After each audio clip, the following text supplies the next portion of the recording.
only catching it. Since she said she only wanting it. Calling my phone when I'm getting it. No, no, no, no, no.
So happy when Uncle Ian Ali presented me on TV for all the children to see me.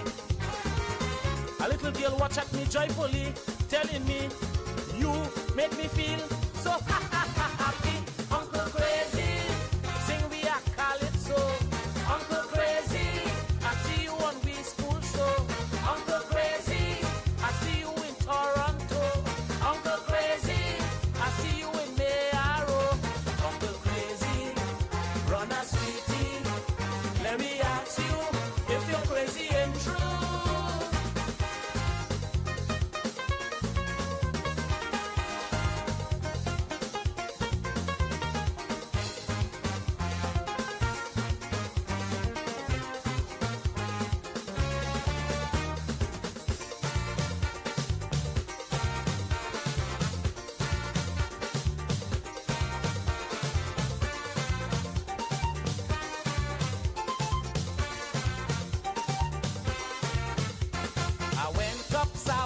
By my own parties, but I end up talking with my sister.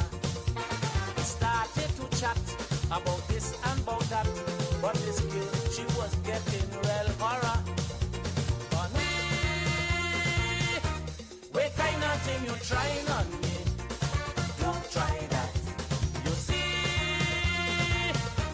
today I'm feeling red crazy. Don't try that. Come and hold me, baby, tight, tight.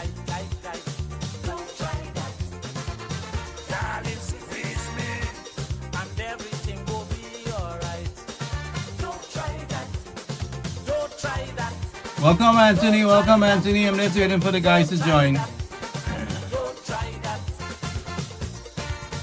Welcome, everyone, if you're listening. Thank you for joining us again.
You hear me as I sing? Yeah, I can. Alright. Well, we are live, okay? Right. I'm open, I'm not on. Yeah, Wade coming in this time. Marmon will join us too. We live. Alright. So we want to welcome Mr. Suman Singh, my co-host here. And let's talk with the Phantom. So Mr. Hing, you can go ahead and greet everyone. Yes. Good night, everyone. Good night to you, Gary, and to all the listeners. Welcome aboard to this very important program, I should say, to reach out to the communities across the world, but preferably in North America, Canada, and so on. We welcome you on board. and your comments and your encouragement. On whatever you have, you can chime in from time to time. Let us know how you feel about the program, and we take it from there. Yeah, we appreciate. This is a diaspora program. This is meant to bring everyone on board. Create an opportunity for your participation, regardless of where you are located in the world. So, Mr. Singh, I want to thank you for joining me, and we have the other guys who will join us soon. Mr. Maraj Ashwar will join us about 9:30. He's on the road. But Mr. Sriram Singh, what do you call it? Ved Ram will join us pretty soon. Nice. Well, All right, so we see a couple things happening. Let me run. I don't want to run the clips before the guys get here, but let's listen to this. All right, let's listen to this. Watch this for a second here. The Minister of Energy and Energy Industries, Dr. Rudal Munilal, has indicated that government continues to receive expressions of interest in the Pointe-à-Pitre refinery. There are several interested parties. In the coming weeks, another interested party may join us to take a look and have technical discussions with our people.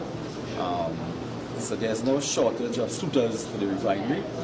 It is just that we have to meet and treat with all offers and all those concerned in a very fair, transparent manner, and that is what we are about now. So that process is unraveling as we speak. Just this morning I've received communications from another entity with great interest in that. Mr. Munilal made his comment as he spoke to members of the media after a book distribution program in his Debeg constituency on Friday. We're extremely pleased to meet another partner, a new friend in Indian Oil Corporation. That delegation to meet us was led by no less a person than the chairman of Indian Oil Corporation, Mr. A. Sani. And he led a very important team to meet us. Indian Oil, just to inform you in case some may not know, Indian Oil is India's largest state-owned integrated energy company with operations across the hydrocarbon value chain, including refining, marketing, pipelines, exploration and production, and petrochemicals. At that meeting, it was interesting just to place in perspective that Indian Oil operates 10 refineries in India. We're extremely pleased that they have this capacity, this breadth, and we intend to work with them to ensure that we participate in a process that would lead to the reopening and restarting of the refinery at Pointe-à-Pitre. We discussed with that delegation the provision of technical expertise and strategic directions. They have a wealth of experience in refinery capacity at various refineries, as I said, across Asia. The delegation indicated that there is a readily available local workforce to support the resumption of refining operations. We were told that Indian Oil was also very much interested in the entire Caribbean region and would be happy to return to Trinidad and Tobago, having done some work here, I believe, in the late 1990s. We expect within a short period of a few weeks, certainly post-Carnival, we expect that we will be in a position to welcome a technical team from Indian Oil to look at the refinery and to give us some direction, some support. They were extremely pleased to return to Trinidad and Tobago since they had been here before, and they were extremely happy to know, which they indicated, the powerful local labor force that we have in refining and oil and gas. So that dialogue is ongoing. We were able to meet as well with...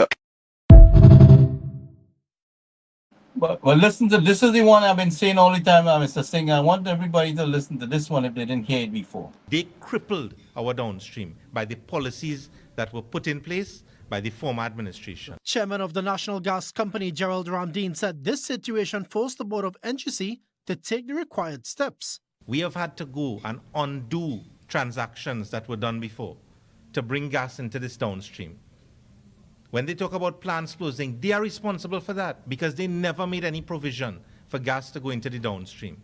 And we have had to compete. The last time I spoke here, I told you all, the NGC now doesn't hold any monopoly on gas, The NGC has to compete with upstreamers to buy gas at LNG prices to be able to supply our downstream. Mr. Ramdeen said work is also underway to revamp the National Gas Company. NGC has remained a pipeline company for 50 years without any vision to make an investment in the upstream, to buy a plant in the downstream so that we can earn valuable foreign exchange. And those are the policies and the vision that is driving the energy sector at a ministerial level, at a prime ministerial level, at an NGC level. And the only people to benefit from that are the citizens of this country. He said ensuring that downstream companies have the gas they need to operate is one of the company's main focus areas. There are active discussions at every level to do certain things. Prioritize our downstream, bring value to our country, to Atlantic LNG, have a footstep in the upstream, have a footstep in the downstream, and expand the operations of the NGC. Those are things that have not been done in 50 years. Mr. Ramdeen was responding to reporters following a Ministry of Land and Legal Affairs ceremony to hand over the title deed for the Beachfield gas processing facility in Guayguari to NGC.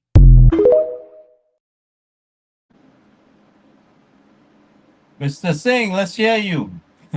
You see, what we've been saying all the time, these guys cause so much damages that this government and it has to restructure everything from underground, not even from ground, from underground. Go ahead, let me hear you, Mr. Singh. Yeah, this is an interesting conversation that came out this week with Mr. Ramdeen, and I'm delighted to know that he's taking the corrective measures that will ensure that we have continuity of our natural gas supply, whether it's local or from the neighboring countries, Venezuela, Guyana, Suriname, and what have you. So that is a very bold and innovative step that has never been done to the extent we would like it to be done. And as our own gas supply dwindled, here is it, no attempts were made to bring in or to import gas from the neighboring countries, and hence we have seen a lot of closures of plants and idling of equipment and machinery in the Point Lisas area. So congratulations to the NGC board and NGC itself on his tutorship that, we can expect a lot more gas flowing in from different sources, and that augurs well for the industrial estate in Point Lisas going forward. Well, when you want the coral for a hamper in 10 days, Kamala Prasad Bisesa and her government intends to give you better than 10 days. They're doing a lot of restructuring for the country, and the economic stream is going to flow so heavily that you won't be begging for 10 days. You'll get more than 10 days. So let's refocus your mind, and don't buy into the propaganda. Understand. This program is to help you understand and help educate a little bit that what the government is doing and the plans put in place. And what I have seen, Mr. Singh, is that we don't have to chase the investors. The investors are chasing us. Right, but that has never, nothing in the past 10 to 15 years. Never had done under the PNM. Never did. Investment was at a complete standstill. Standstill meaning, look and see how many investors are thanking the government. ExxonMobil, for example, they were very complimentary in how fast the Ministry of Energy got the licenses approved for it to start drilling in the deepwater region of Trinidad. So then we had a number of smaller companies, BP, TT, then Shell, ExxonMobil, and a number of a number of smaller companies are into the fray as well. Not to mention the natural gas from the various fields in the Gulf, which the Prime Minister alluded to. There were about 4 of them, the main ones. So things are happening, and I share with you the same, positive mindset that things are happening to Trinidad and Tobago silently and quietly behind the scenes. And the public or the population needs to just be aware that what's the circumstances surrounding the revenue is going to be, because I don't want them to be under the impression, hey, we're going to start getting millions and billions in the short term. No, it's not going to happen that way. What's going to happen is that the footing, the solid foundation will have to take itself care of itself first. And once that becomes, a more matured in its projections, then we can likely see a greater inflow of hard currency into the state. And that will have them, and you're going to get a more solid foundation, a more sustainable foundation. This is not going to be a 10 days thing. So I don't want people to be under that expectation, and that is the thing, because sometimes all these articles, some people that can't read, and understand that these things take time. Sometimes more than a year or so will need to unfold before any revenues are collected in the form of taxation. Remember, we should be thankful that first we got the companies to come down here to invest. So that's the first option. Then when they start to drill for the gas, after the exploration phase, then you could start to produce once the oil wells or the gas wells prove positive. So it's not a 1 day or 6 months or 1 year happening. This is a long-term process, and the economy in the meantime has to be structured in such a way, rather than expect the population that is expecting quick gains, to see all the fancy headlines, 3 billion BTU or MMBTU and so on. They think it's $3 billion, So we have to educate the public to read and understand what is happening. And that is a critical point, because some of them say, oh, no, man, you see how money the government collecting, 3 billion. But 3 billion of what? 3 billion cubic feet of natural gas or US dollars. What is it really you're talking about? So that education and that awareness has to be understood by the population. But all in all, I see much better days ahead for the TNT, thanks to the UNC government and the policies that they have put in place, and working assiduously to ensure that, the goals and whatever they have planned for the people are taking shape.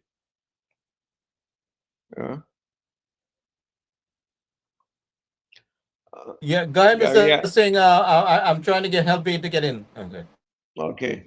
And I also saw, as what Minister of Energy said, that Indian Oil is very interested in the Point-à-Pierre refinery. And that is not just coincidental, Indian Oil is a big player in the Venezuela crude market. And that's the point he did not elaborate too much on, but they are a major, major player after the U.S. granted Indian oil companies to trade with in Venezuela crude. So that is also a positive. And can you just imagine that if a refinery, or if they take hold of the refinery in Trinidad, then we can be, refining a lot of the Venezuelan crude right here rather than it having to go up to Texas to be refined. So that is another positive to look forward to. I mean, they're just discussions already in an exploratory stage, so don't read much into it as yet until something concrete is signed. But their know-how, Indian oil know-how that is, and their broad marketing reach, I think it bodes well, very well for TNT, given our proximity to the Venezuelan oil fields. So that's a very strategic move if one looks at it like that.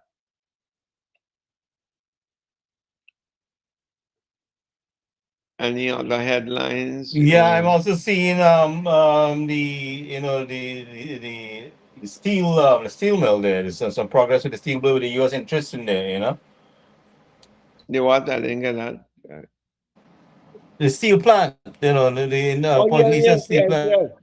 I think Pinnacle is a company that is very, very interested in the steel company, and should they succeed in that, I saw their plans. They want to make it a hub, the steel hub, given our proximity to the US, So that is even greater news for the local economy of TNT, because I mean, not only will you be guaranteed a market or the output of steel, but you will have strong support from the U.S. I mean, we talking government. petrochemicals, and I mean, all them methanol and ammonia and all them things will benefit alongside with all this, business But transaction that's steel, taking place, negotiations, so a lot of things in play to benefit the but it's, citizen. yes, but the steel in particular, they want to make it like a closely knit Well, yeah, well, hub for U.S. you would manufacturing. build the steel according to U.S. code, and because they will be involved, and you build good quality steel. Correct, and not to mention in the amount of little downstream industries emanating from this initiative. Um, I don't know, there were like about 6 or 7 some minor steel plants as well, but most of the downstream users of the steel output, and a lot of like BRC, wire bending, steel sheets, and what is not only steel for building, but steel the processing of this steel with at a certain level downstream. So that is where you make the money from the various subproducts of the steel rather than just the various lengths of steel, like half inch, 3/4 inch, and so on. That is one aspect. That is for the construction industry, so to speak, really. But the steel sheets and steel what's called like steel turbines and so on. These are the downstream products, which is used now by local industries and local sub-manufacturers to Dr. drive. Maharaj is with us, so you could jump in anytime if you're able to talk to. I know you're traveling, Dr. Maharaj, but anytime you could jump in, feel free. Yeah, so the Pinnacle steel plant really is a definite plus, and that is something that should never have happened to TNT by the closure of that mill down in Point Lisas there. So it's a welcome. I think the mill was closed over 10 years and was subsequently sold for $1. That is the extent of the former regime. So with that in mind, I'm sure a lot of industries, as well, maybe returning back to TNT. I don't know if you know, Gary, there are a lot of companies that had to leave Trinidad and go to Guyana to set up shop. But Schlumberger and Baker Hughes and all these companies that were based in South, they migrated to Ghana and set up shop over there. So I'm sure with all these oil exploration and gas exploration, the various Halliburton and so on will be coming back to TNT shores in a big way. Because these are the oil servicing companies that benefited, and they're all U.S. companies, Halliburton, Schlumberger, Baker Hughes, and whatnot. They are all based in the Southland, and support for the local oil and gas industry. So with all these things, they will expect a fair amount of economic activity within the oil servicing sector, not only the oil exploration, but the servicing sector as well. So much better days are ahead.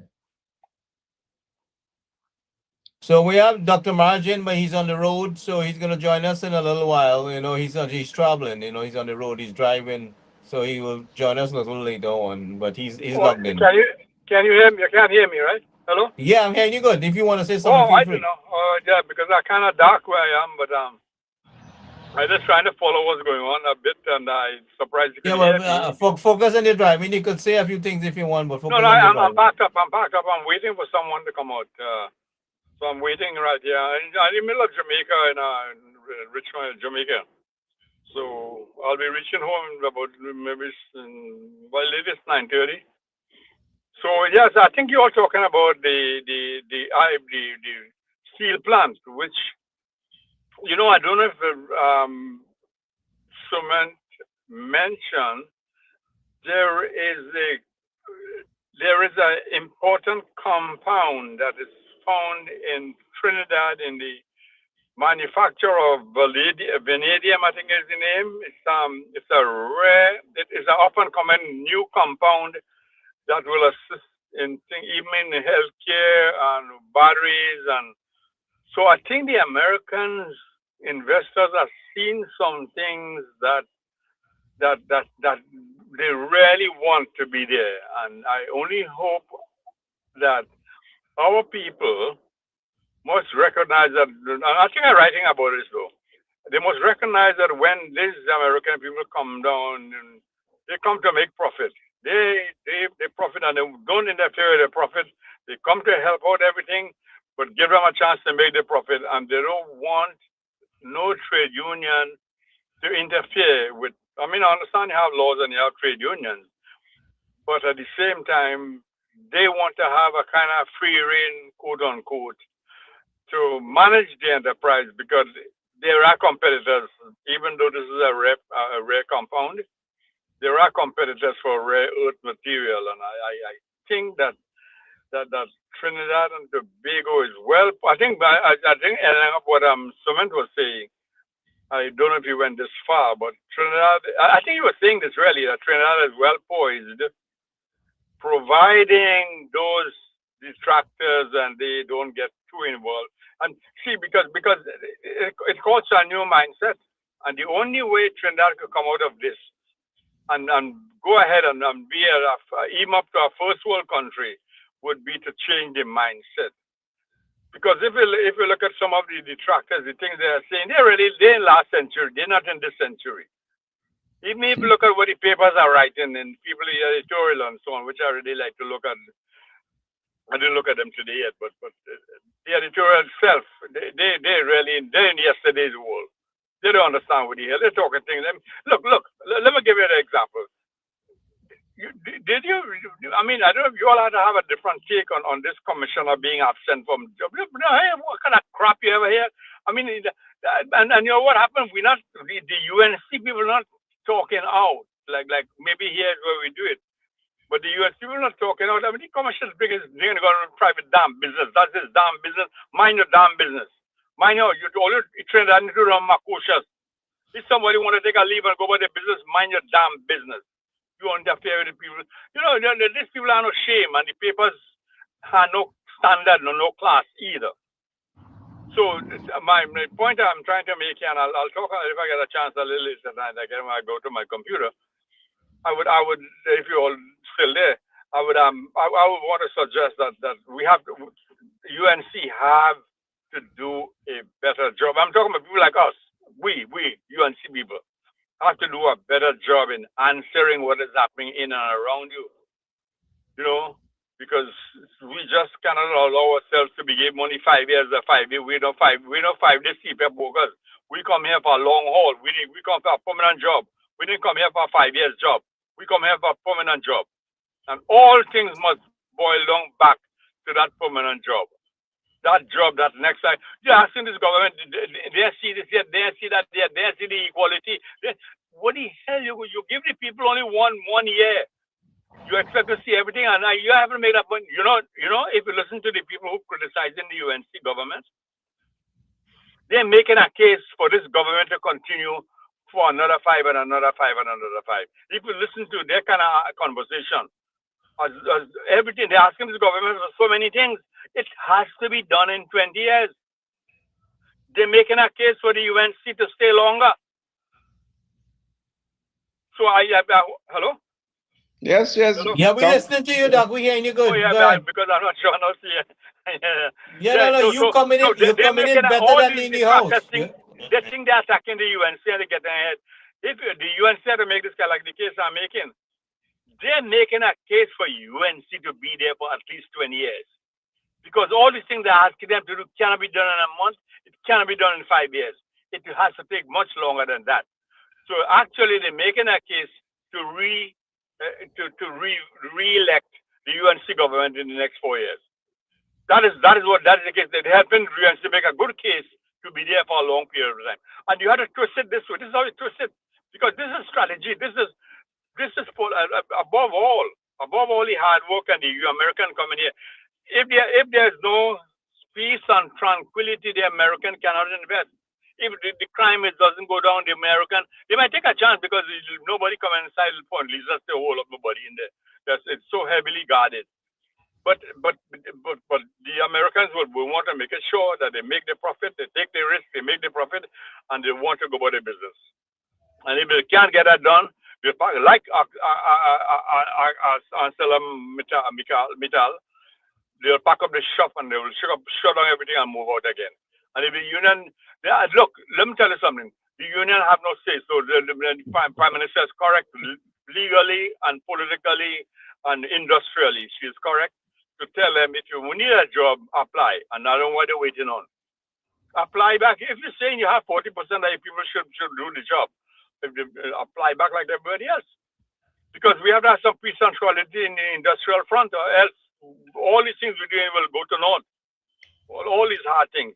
And we have to keep on. You know what I think this time around, I don't think the US is going to pack up and run. I think the US is going to stand its ground very solidly here.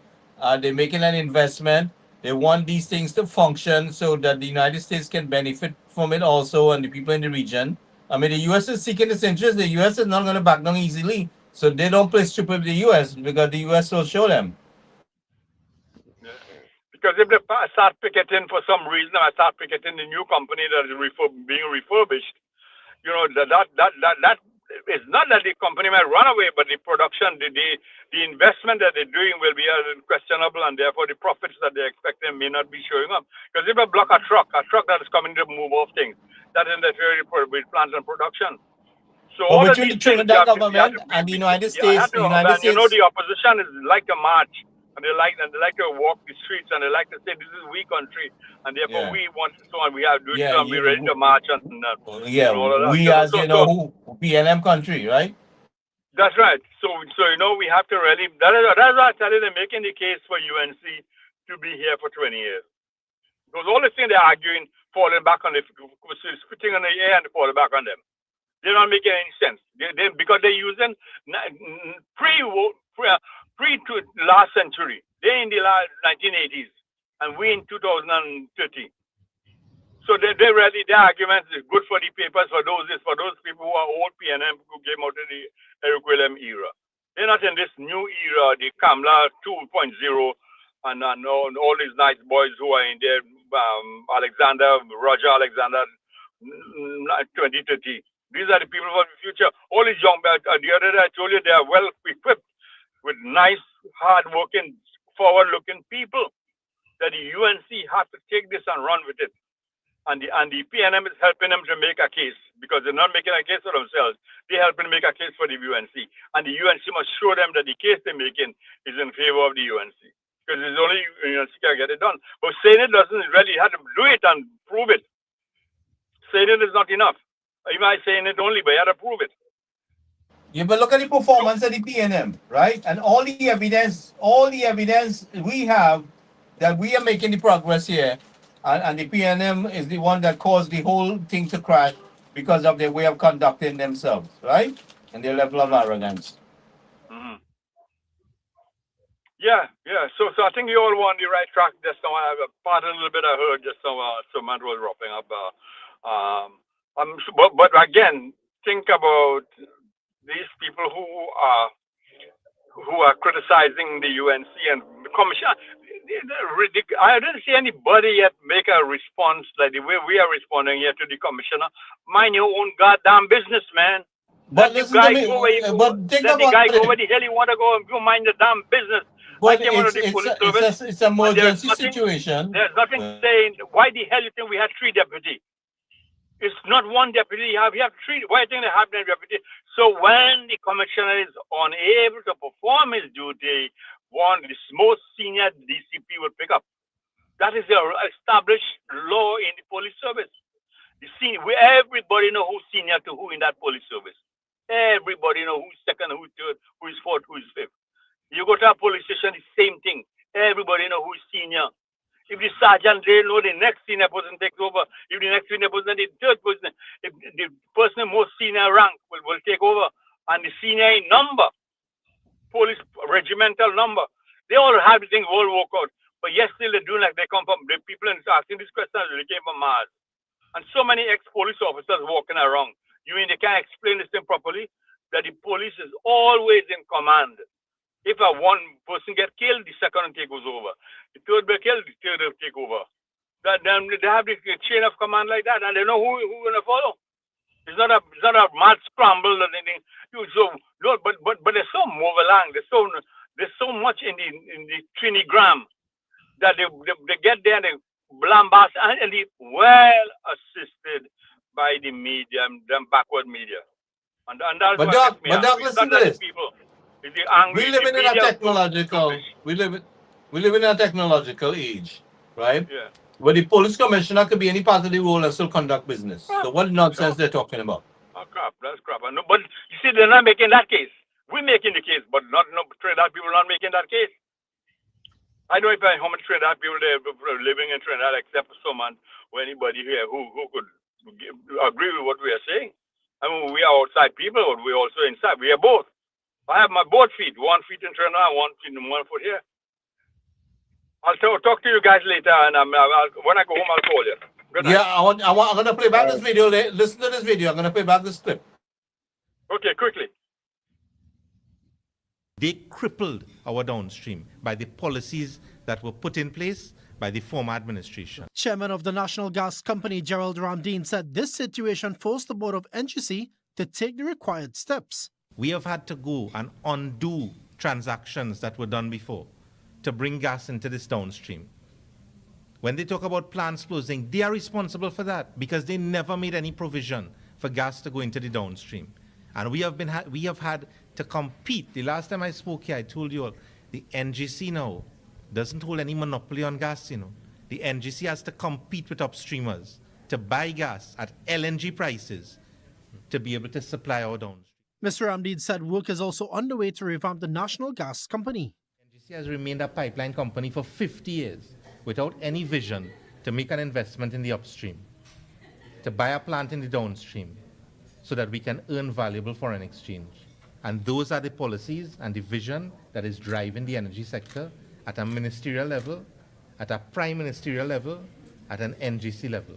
And the only people to benefit from that are the citizens of this country. He said ensuring that downstream companies have the gas they need to operate is one of the company's main focus areas. There are active discussions at every level to do certain things. Prioritize our downstream. Bring value to our country, to Atlantic LNG. Have a footstep in the upstream. Have a footstep in the downstream. And expand the operations of the NGC. Those are things that have not been done in 50 years. Mr. Ramdeed was responding to reporters following a Ministry of Land and Legal Affairs ceremony to hand over the title deed for the Beachfield gas processing facility in Guayguari to NGC. So you see that? The level of work like we were talking all the time, the amount of restructuring these guys have to do. Yeah. But what's going behind all my mind is, you know what's going behind mine? That the same voters in Trinidad will not buy this, that all these things that they're doing. So behind all of this, my second operation is, you know what? All this great work, thank you very much. You deserve 5 more years. The people of Trinidad have to realize this. But we know from history, and in fact, I heard one of these guys saying that we know the PNM will have a history of coming back, and therefore I am betting they will come back at some point, whenever, but they will come back. And my thing is that they shouldn't come back because they're no good. Some people saying they have to come back because after this 5 years, they'll come back the next 5. That's the history. And that's according to so-called people who are in the middle. Well, we want to make sure that history don't repeat itself. That's why everything Ramdeed is saying is excellent. But behind my mind, I say, shit, those people are not so smart, to buy this idea.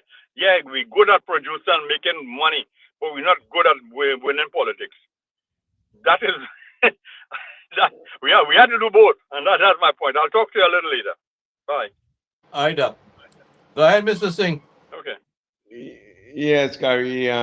So Wade was having a little technical problem in signing in, so he delayed him a little bit, but he's trying to get some help. In the meantime, you could carry on. Yes, all these things, Gary. That was one of my statements which I made. The public has to be sensitized when they see all these numbers on the front pages of the newspapers. They have to understand what does that mean. And exactly, Doc was mentioning the same thing again, that these headlines, is it trying to say something which is really not the facts?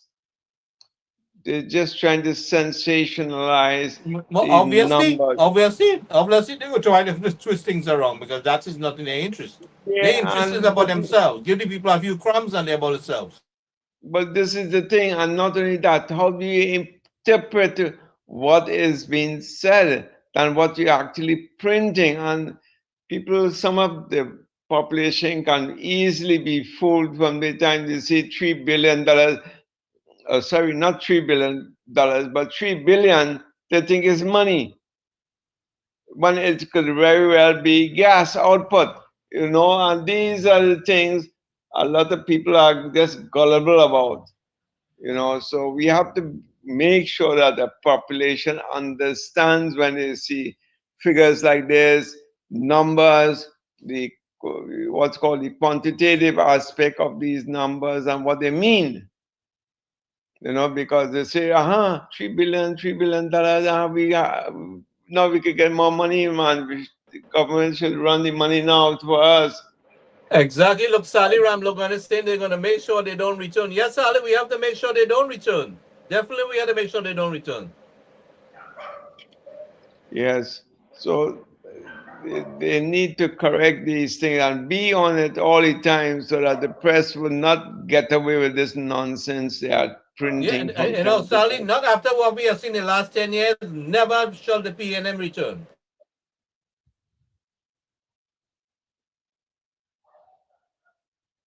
Go ahead, Mr. Singh. Yes.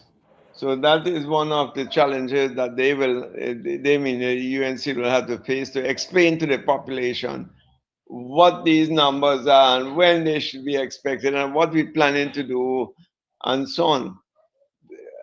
An in-depth analysis so that people can understand rather than be carried away with headlines because they, as you know, the people who own the newspapers and so on will do everything in their power to make sure that they create some sort of hullabaloo about things, you Yeah, know. but They, we know the people who own the newspaper benefits most and wants to keep people on crumbs, and they fall for it all the time.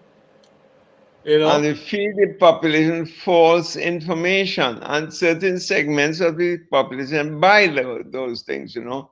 They believe in it without any sort of analysis or listening to what the current government has to say or is saying about the numbers, you know, because so all of a sudden you'll see all these unions and things coming out through the woodworks. You know, they were dormant for the past 10 years. So they're coming out now and say, hey, we want the money and this and that. We have not been paid for the 2020 to 2023 period. Then, hey, whose fault is They that? want to bully the Indian lady. That's what they want to Correct. do. They feel they could bully the Indian lady, you know, because she's a small little Indian lady, and you know, most of the time we are very passive. We are not very aggressive, so they feel they can push me around. So Now, we must stand up and I, see that this must not happen. No way in hell. and I see, you know, under the opinion, certain unions signed 0.000%, 0.001, They couldn't open their mouth 111. for the short man at all. They couldn't open their mouth for him. No, and some of them signed. Some of them signed that 112, 1%, 1%, then 2%. That's these are the things they signed for. Now we will not take nothing less than 10%.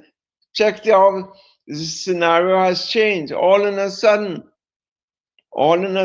they want 10%. They be starting at that.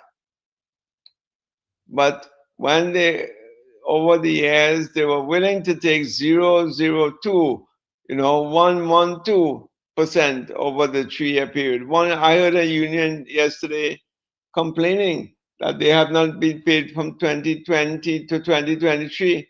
Well, where were their mouths during that period of time? And even after 2024 and 2025, why were they silent? So you see, these are the expectations I'm talking about. In the meantime, Rowley give himself the biggest raise. Cho Chong and everybody get the biggest raise in his government, right? One day. They don't, they refuse to answer. They brutalize the Auditor General. They went after the procurement regulator, right?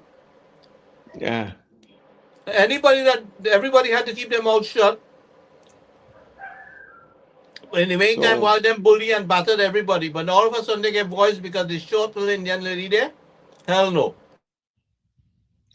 you know, so these are the things we have to safeguard ourselves from and make sure people understand. We'll take it on our terms. This time we in charge. And according to the PNM style, we in charge now. We all have to deal with it.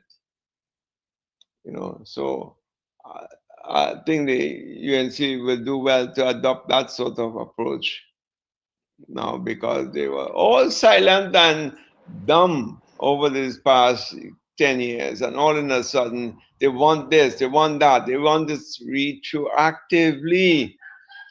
You know, where is the new salary? When is to be paid? Let us know. Other unions get their 10%. Why didn't we get 10%? Yet they signed for much less than that, but now they want it re-evaluated. back again. I remember one union, the teachers union, tutor, for example, was a classic case. That they were always with the government, they were always against the laptops, they're always against that now that the laptops are AI enabled for the school children. They find all the excuses, negative excuses, why it shouldn't happen and why this will not work and so on. Yet, Many times them can afford to buy tablets for the children and laptops, but your children mustn't get. The poor man child mustn't get at all. But according to this government, everybody gets, whether you can afford it or you can't afford. Everybody gets the laptop. So it's a level playing field now. No longer education and access to, the internet and so on, broadband access. No longer is this restricted to just a few people, but everybody has access to these things now. So there's no excuse for learning. Because with your own AI teacher, what's called an AI tutor at your bedside every day, if you're a slow learner, you have time to use your assistant, which is in the laptop. If you didn't understand something, you could ask the question. And not only that, it shows you. If you're like know, Gary, then you could, and you didn't catch it, you could go back and ask the question. That's one point, but you could ask it over and over and over and over again till you get it, till you understand. And that is the nice thing about it, having a co-teacher with you all the time. In a number of fields, not only in the sciences, the mathematics and so on, but also in the writing, composition, and principles of business and biology and geography and history and whatnot. So, you are so well endowed with these options now that eventually the teachers might have a nice, easy, cushioned job here to say, hey, when you go home, just whatever you missed in class and you didn't understand, go home and review it. It's like homework now. So this is the thing. So there's no excuse why you shouldn't be learning or keeping up with your learning or excelling in your learning. Now, look at this. There's another clip here. Hold on a second.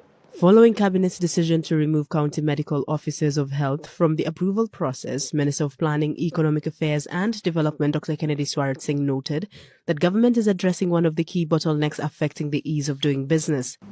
But the cost to businesses and to development activity for inordinate delay in getting things approved has been significant. Both the EMA and the Jammu country that falls under the remit of planning, but also, of course, with local government and other agencies. So we have to do better. These platforms will help us to do that. You would have recalled that Minister Swarat Singh acknowledged that the delays have come at a significant cost to businesses and development activity. He said government now wants to identify where applications are being held up, with agencies expected to meet agreed processing timelines. Because when you send in an application, almost as if you're sending in one application but it goes to multiple agencies. You are not concerned about which agency the bottleneck resides in. Our role has to be to dislodge those bottlenecks and to give you a response in an agreed time. Because once you send an application, the contractual obligation is that if we say it's going to take 30 days, you expect a response in 30 days. It mustn't be 90 days or... Comments came as 4 new e-services were introduced on the Develop TT platform, expanding the digital application process to include advertisements, car rental facilities, mining operations, and development variation requests. Crimson Logic Regional Director Naveen Bhatt said, Develop TT forms part of government's wider push to modernize public services. The government has articulated an ambitious vision for national development, modernization, and economic transformation, supported by improved public sector efficiency and stronger digital services. Develop TT contributes directly to that vision by simplifying regulatory processes, improving accessibility, enhancing transparency, and enabling a more responsive and citizen-centric public service. Importantly, platforms such as Develop TT and TT BizLink are about more than digitization. As the government focuses on improving the approval process, the new services will allow applicants to submit documents online, track applications, and receive digitally generated decision letters, while inspectors can upload site visit information in real time. Faith Chariot, TTT News. Go ahead, Mr. Singh. Yeah, Gary, by the way, the last thing that he was mentioning there about the speeding up of the digital is exactly what I'm doing here. by the way, exactly what I'm doing here. And yes, it is being done there with big fanfare and this and that. And yes, your little partner is doing the same thing and more. I'm bringing 30 deliverables to the digitalization platform, not just 5 or 6, 30. So yeah, that's good to see that we in the know, because what has happened is a lot of countries, Caribbean countries like St. Kitts and so on, their approval for business is 14 days. Within 14 days, you can start a business, man. The process has been cut down drastically. Over the last 10 years, nothing has been done with respect to the ease of doing business in TNT. That word, you see, that word for me is I'm very particular about that. Ease of doing business for all citizens. Ease of doing business for the man who planted the garden and needs to go to the Ministry of Agriculture and get certain things done, right? Ease of business, doing business when you go to the bank, things must be a smooth transition and not this nonsense spending a whole day in the bank just to get that little thing done. Go ahead. Yes, correct. And ease of doing business, especially for foreigners as well. It's a level playing field, and this is what it is about. You are someone interested in setting up shop in Trinidad should not have to wait 60 days and 85 days to get a license and all this kind of thing. You want to encourage diversification. You want to encourage business activity. You want to encourage employment of locals and so and so on. And yet, excuse me, and yet you're making the process as lengthy and cumbersome as possible. With the digitized format, you can speed up things like in a flash, as they say. And my goal in Tobago here is to do it from 2 days or 2 visits to the various agencies to less than 10 minutes, which you can do from the comfort of your home. And if you can't use a computer and so on, you'll have kiosk, meaning like, which will be manned to help you fill out the forms and what have you. So this is what development is. This is what people-centered development is, to bring the services to the masses of people, to ensure that they can do it from the comfort of their own homes. And if you're not computer literate, go to the center nearest you and they'll help you fill it out. But you can't, as before, you have to go to the office and spend a whole half day and so on to find one little thing, and you have to come back again to collect it. Check how much time is wasted for these things. So I'm happy to hear that, especially from the business side, things are working out nicely. Yeah. I also see that budget procedures are on the way. Talks and so on of the new expected budget in October, the first or the second around there. First Monday in October is when they're expecting to put forward a new budget for TNT for fiscal 2027. There's much anticipation about that budget because this is the second budget to be presented. And which we should be and will be much better organized because we have a better grasp of things and things will be better structured to move forward.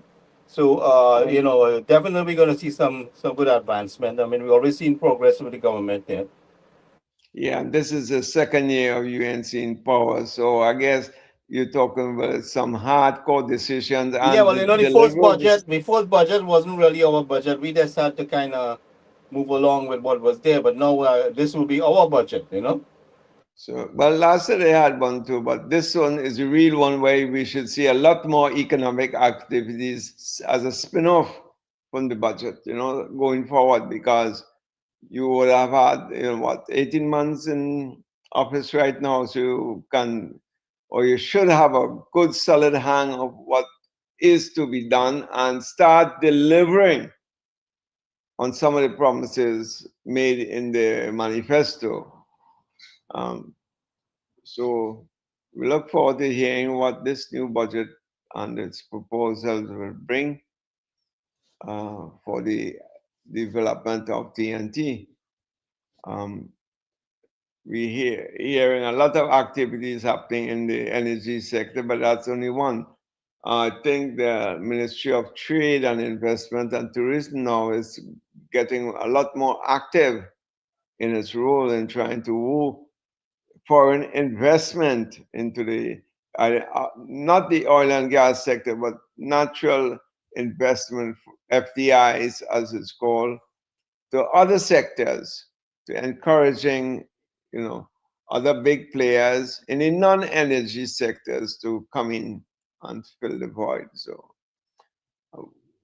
certain things need to happen because, I don't know if you're familiar with it. Dr. Ramrock, you hearing us? I'm hearing you. Yeah. Right. Yeah. I lost Suman there just now. Are you hearing me? Yes. There's Dr. Ramrock should be there, Doc. Are you hearing me? Not hearing him. I am hearing you loud and clear. Yeah, loud and clear. I'm talking, but I'm not hearing. Are you hearing me? No?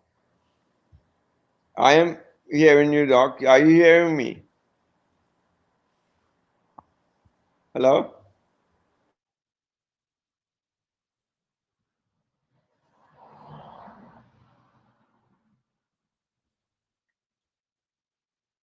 You may probably need to log out and log in back.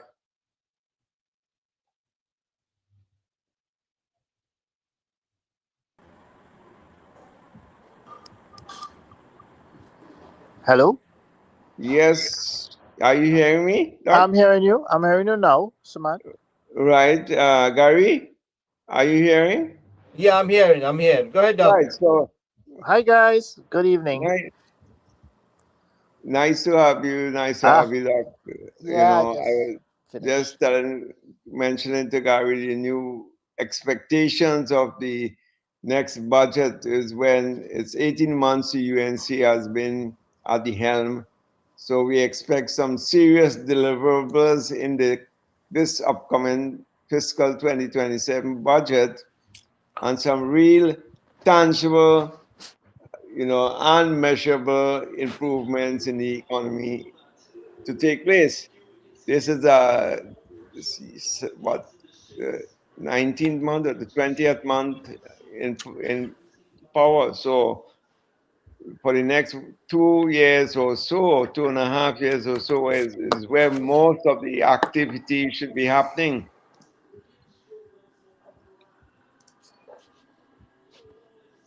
And so I don't know how you feel about that. This is crunch time, so to speak.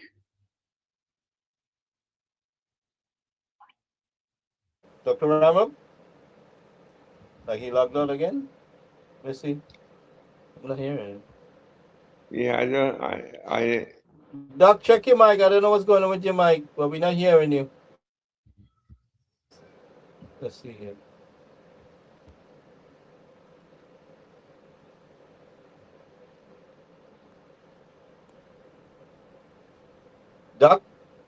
Yeah.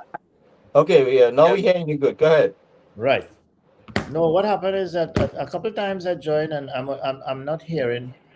Like I'm seeing someone talking, but I'm not. After a while, it just goes. So I came on the laptop. I don't know. Maybe it's the phone. The laptop is better. The laptop is better. Your phone, for some reason, was giving the issue. Yeah.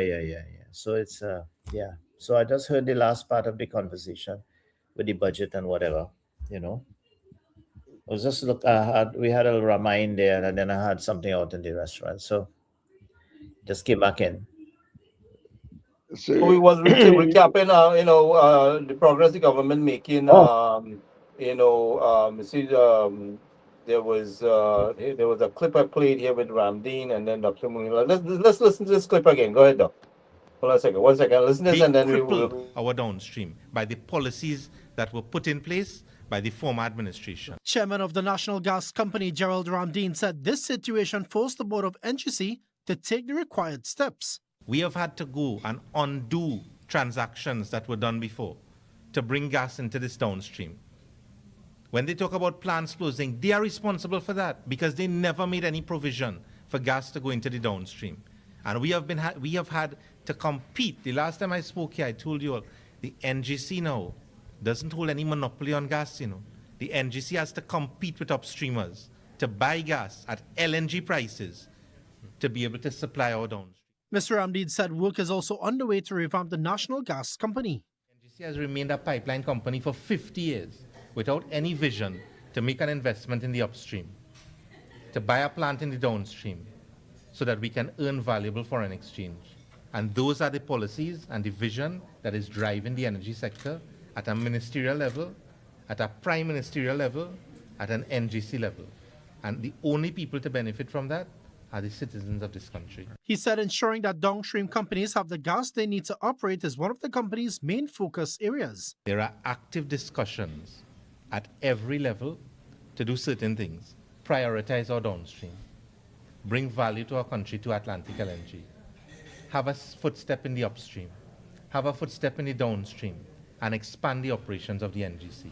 Those are things that have not been done in 50 years.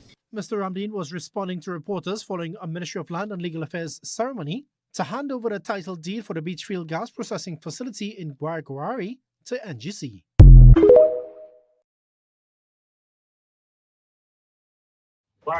Following Cabinet's decision to remove county medical officers of health from the approval process, Minister of Planning, Economic Affairs and Development Dr. Kennedy Swarat Singh noted that government is addressing one of the key bottlenecks affecting the ease of doing business.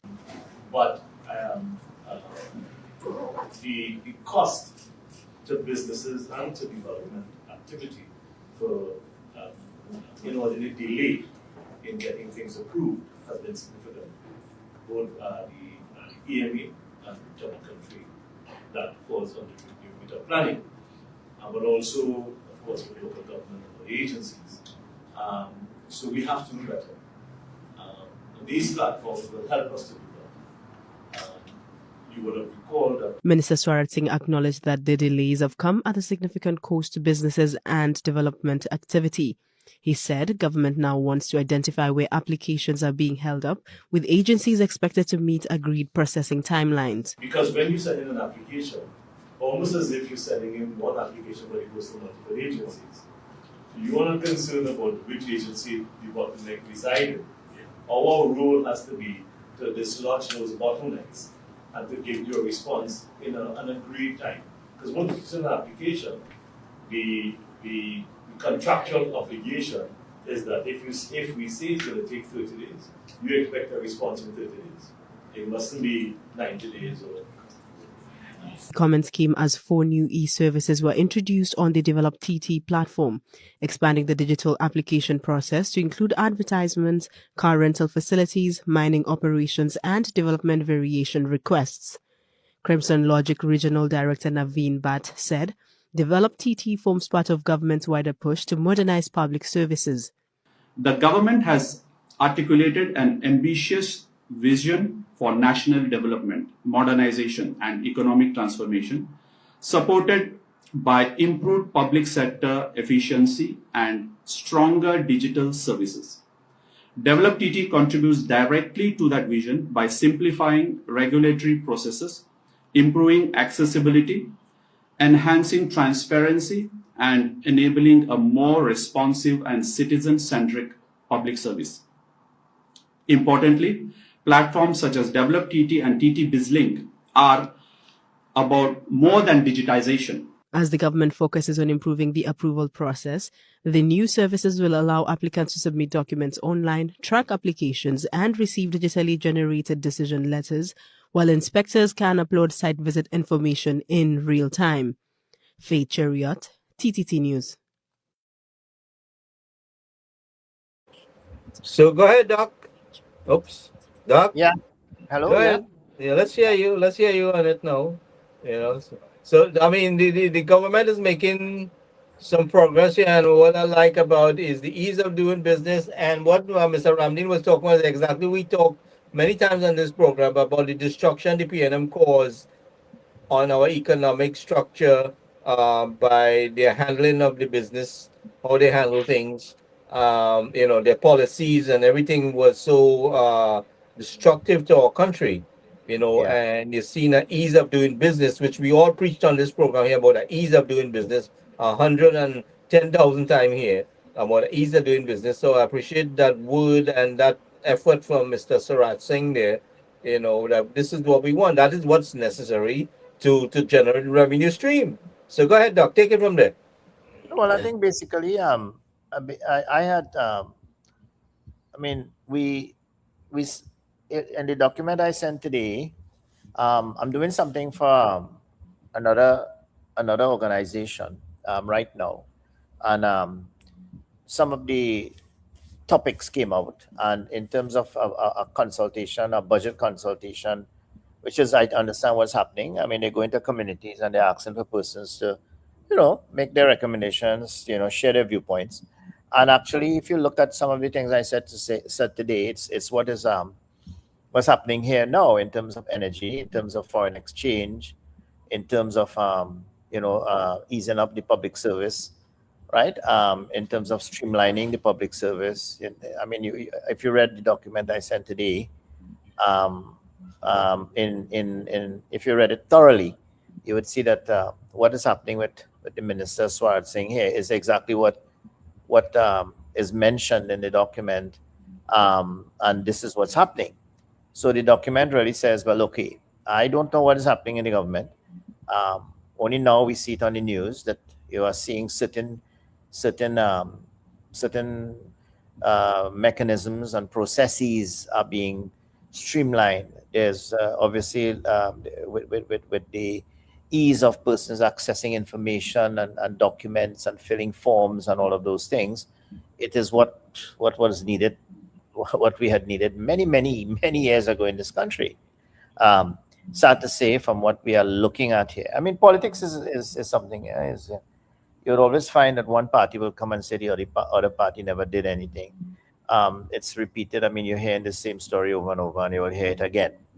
And in 5 years' time, if another party comes in power, they will say that this government wasn't doing anything and it messed up the whole system. I mean, when People's Partnership was doing so much for this country, I mean, we saw tangible results. They lost the election. God knows why, because there were things that the government was doing, and it is the same thing that is happening now. You are making leaps and bounds. You're seeing things happening, but is that going to win you the election? And I think this is something that what I'm saying, therefore, there are certain how should I put it? You know, when you do something, it's not what you do, it's how you do it. I think that's as simple as it gets. And how you do it is really, you know, in Rotary, we have our theme this year is create lasting impact. Now, you could walk into a room and you could say hello to someone, but if you don't engage and you don't create impact, you don't do something that has a legacy and it has some tangible results that you could measure and say, well, look, I have taken this country from point A to B, right? The politics of most countries, look at how Trump won the election. You know, look at how UNC won the election this time because of dissent in the PNM. right, with Rowley and Stewart.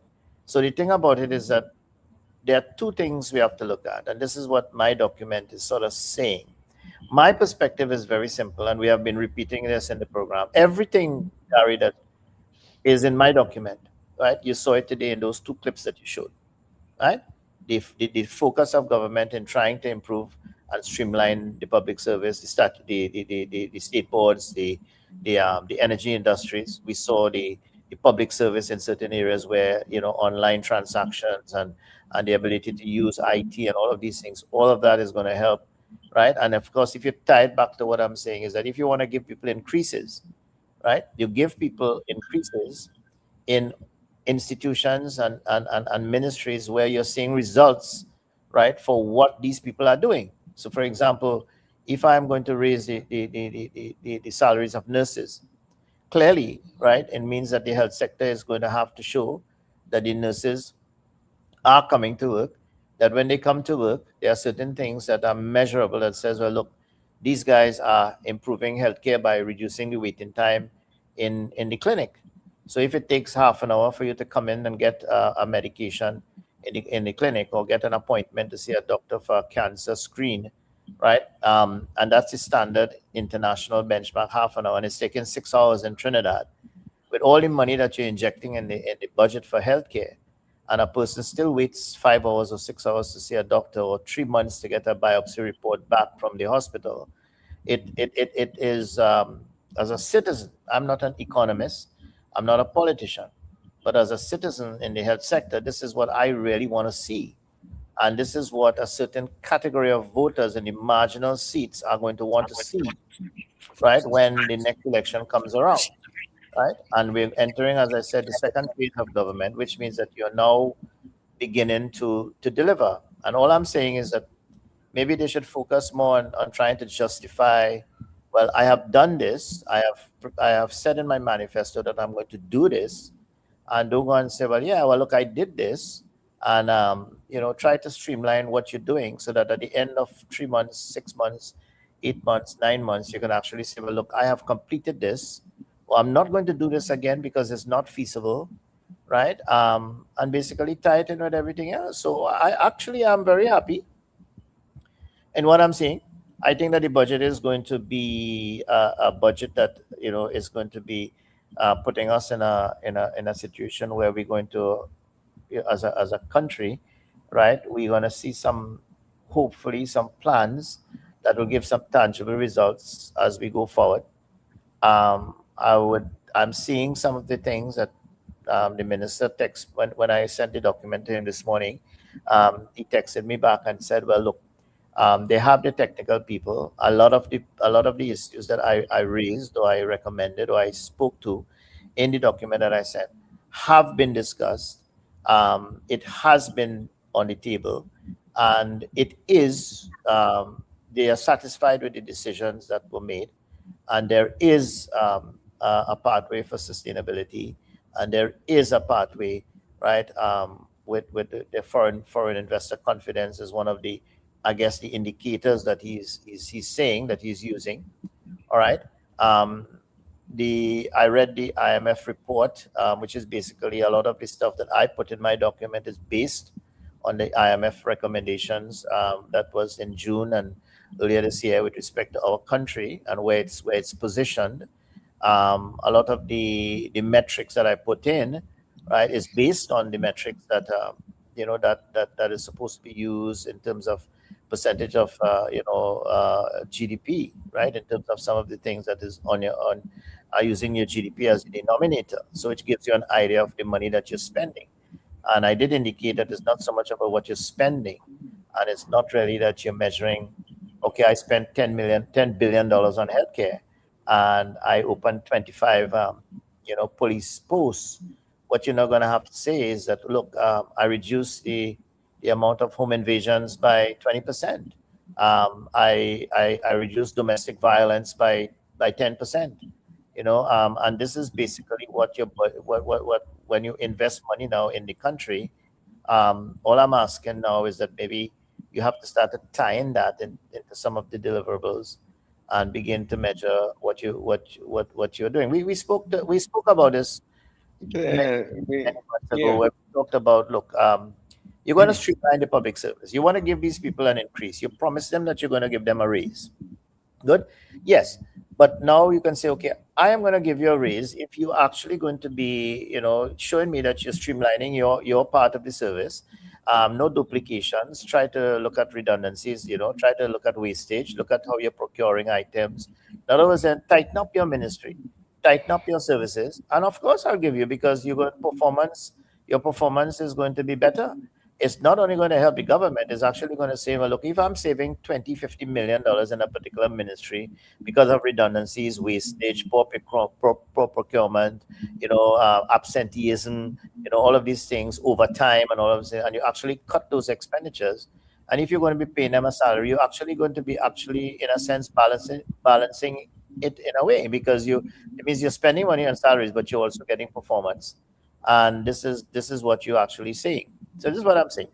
So I think I was happy that he did say, and he reassured me that they have it under control, and I am okay. That was my contribution, because it's a budgetary consultation, and if he says they have it under control and they're going to be doing well, and it's going to be a good budget for the people, well, we see how it goes. Yeah. We just have 30 more months, 30 more months to make an impact. 18 months have gone already. We always say that the last year cannot do anything major, no major activity in the 5th year.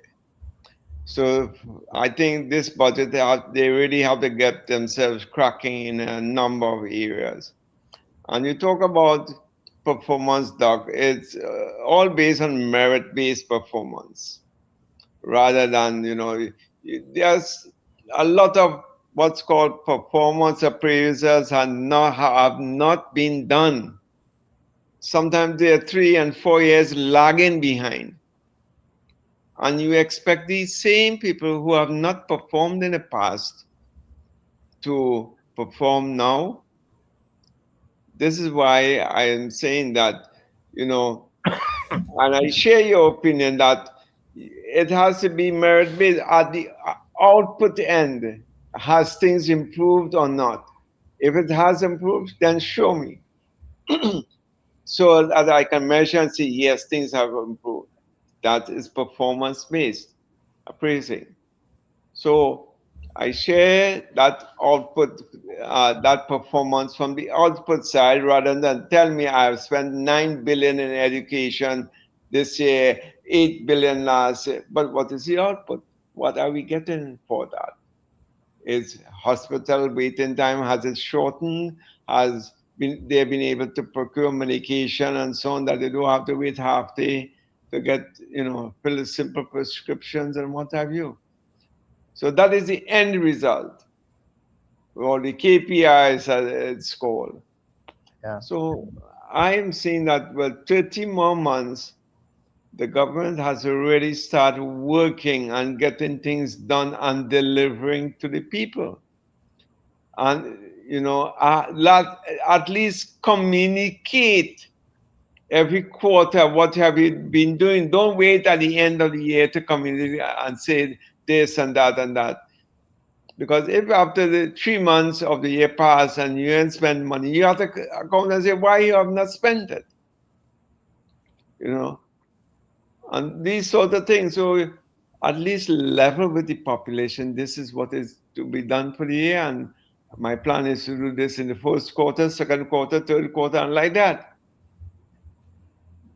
You having the same people, you can't implement with the same crowd because they have failed in the past. Put it bluntly, they have failed in the past, and you have the same people trying to implement your projects for you. What's going to happen?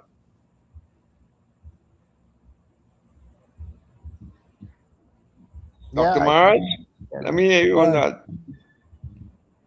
Oh, no, I'm glad Dr. Ramrup is on, because I read his document that I think he forwarded to somebody, and my first impression was that I hope there's a think tank in the UNC via the government side of things. I mean, the parliamentary arm of the government, who would have somebody to look at this and vet it and list out what is applicable for now, what could be done in the next year, 2 years, 3 years, 4 years, and perhaps if they need to call him in to discuss. But my impression was that the laundry list of things he has cannot be covered quickly. And my first question to him, and I wish I would have liked to write and ask him, but he can answer it now. Did you ever blend this with the manifesto? I don't think. First of all, I think that a manifesto is a sales pitch and is not really policy as such, although it can be used against you. But again, it is not something. It's not a black and white document. It's a guide to what you would do if and when you get into office. But it's not a foolproof kind of thing. So I don't know if when you're writing these things, you corresponded to what was in their manifesto, because some of these things I felt would have been in their manifesto as well, and that would reinforce your point since it's already in the manifesto. So I guess you would have done your homework and compare and contrast. So many things may not be there, but you, as you said, you're doing it from a citizen point of view and also a legal mind point of view, and therefore it might be something that they need to really consider. But there's a long list of things you mentioned, and many of them they are strategic and not really quantifiable in the short run. So I don't know if you looked at the manifesto and compare and contrast it what you're saying. If it is in the manifesto, it's strengthening your position, really. That's my bottom line I'm trying to make. So could you let me know, please? Thank you. Where's Dr. Ram? Actually, okay. Sorry. Go ahead, Samant. Yeah.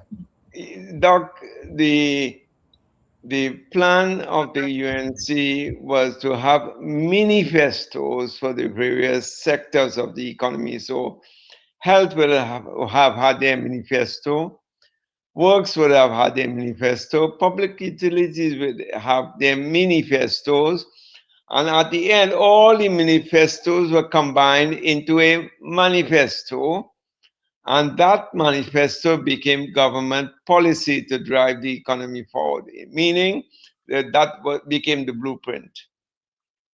So whenever I do something, and I'm sure Doc does something, is within the realms of the manifesto. Like something might be, one of the big buzzwords is that people-centered government. What does that mean? It means services to the people. Make life easy as possible to the population. You identify the vulnerable people in society, and you plan accordingly.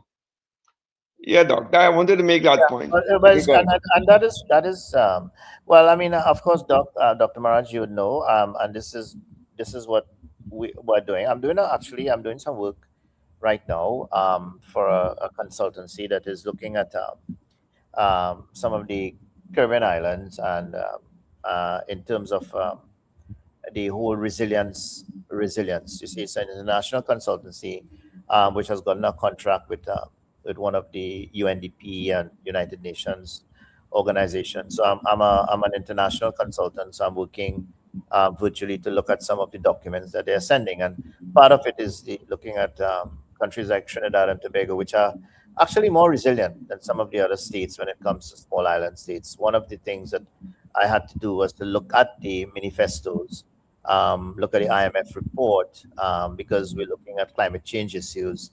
I mean, you can see what is happening with the rainfall in Trinidad and most of the Caribbean islands in a drought period. Consider New York too. Right.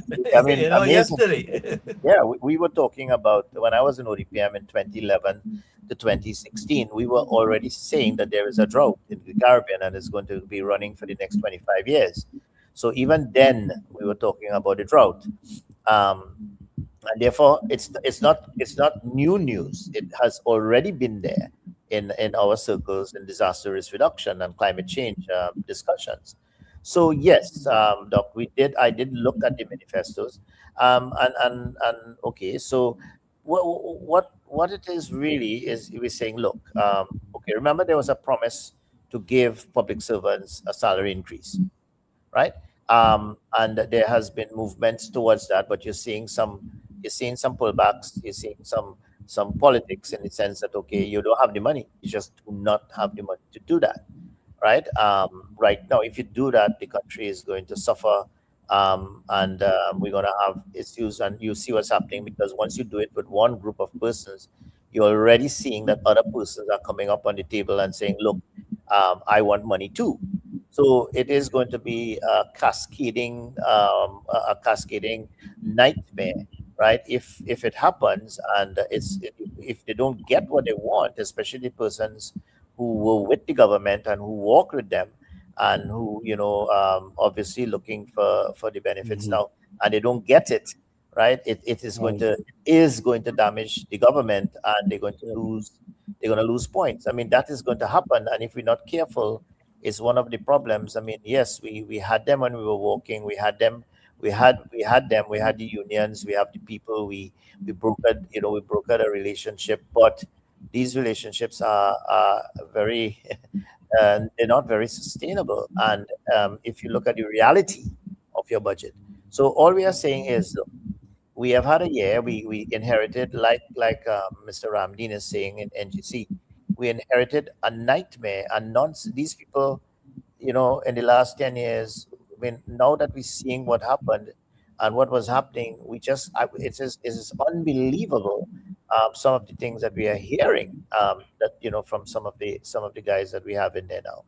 So it is very interesting, but at the same time, now we will be caught in a trap if we now don't understand that we have to do certain things. We have to streamline the public service, because if you look at recommendation 9, that I said, look, develop a responsible public sector compensation strategy. Now that is just my recommendation based on my perspective, not an economist, right? Because we took that from the manifesto, we took that from the relationships that when the UNC brokered deals with all of the unions, they came on the stage, they came on the platforms, and they said, we are going to give you your 10%, we are going to give you your money, right? So what is happening now, you have a case where you have a public sector compensation strategy. The country cannot afford a substantial salary increase, and I said that. But I said that government should communicate this transparency by protecting lower income workers. In other words, then the people who are going to be suffering, right, are the grassroots people who are going to be the ones who get money to go on the buses, the ones who get money to go to the rallies, the ones who actually are having a problem right now getting $22 less or even trying to get a work.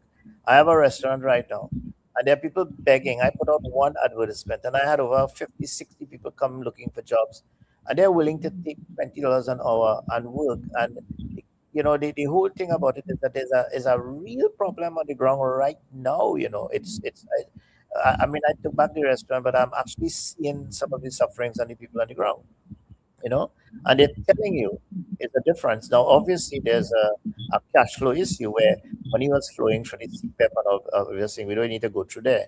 But now as government, and we have to come now and say, look, I promised these people 10%. So I said, look, there's a 100-day action, doctor. I did give I mean, obviously, the strategy is going to be over a period of time.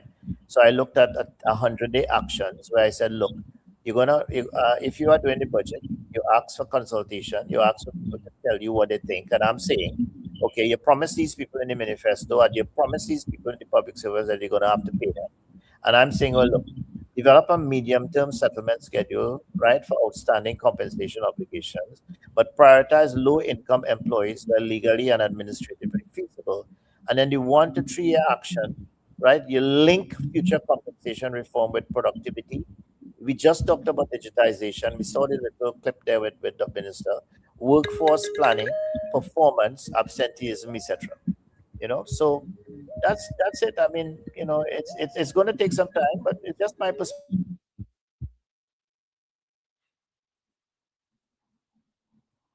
Hello? I think we lost Dr. Ramos' voice.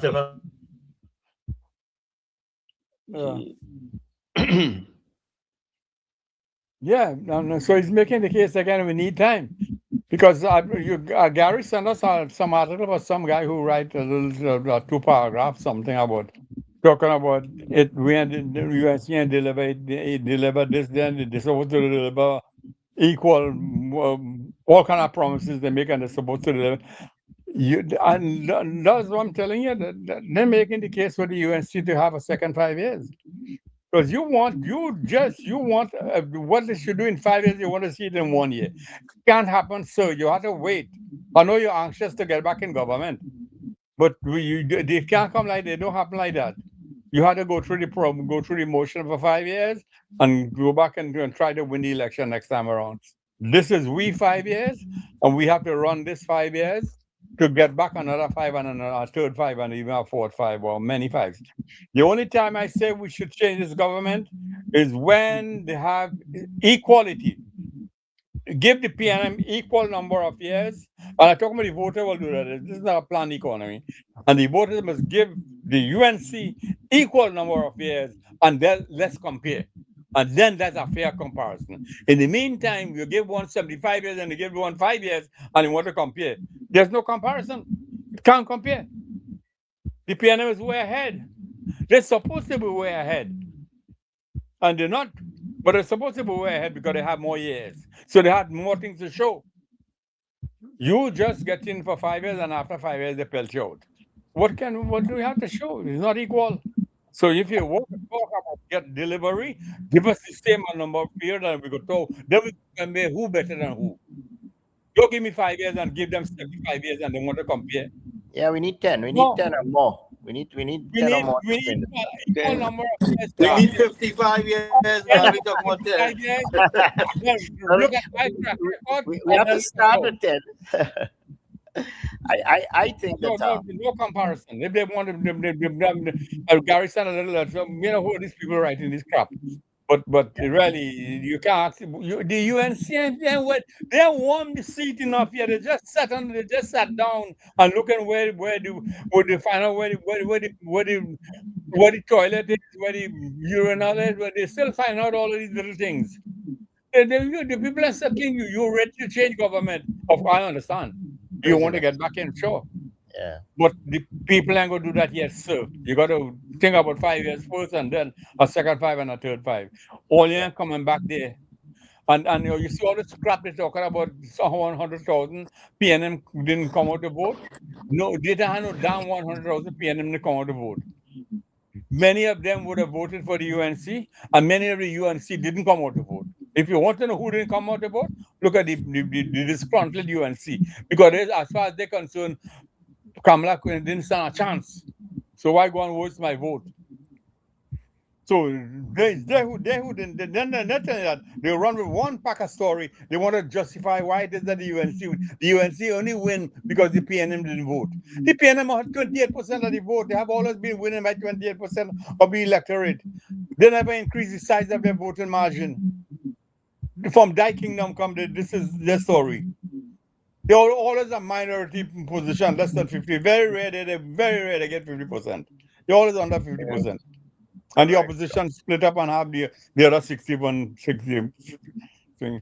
So if they want to see, they're ready. Where is the equality? Where's all of we? Everybody wins. How come? Yeah, everybody will have to win because everybody winning. You know who? I told you about this already the other day. For them to be, their winning mean that you have the UN PNM side must have more than the other side, and then that is equal. Then all are we equal. All are we equal when the PNM areas get more than the UNC areas, then we equal, including Tobago. That is their measure of equality. So, in the UNC thing, all of us get the same, has to get the same thing. Because you see what happened with the people in Port of Spain, the mayor and them, they want more money.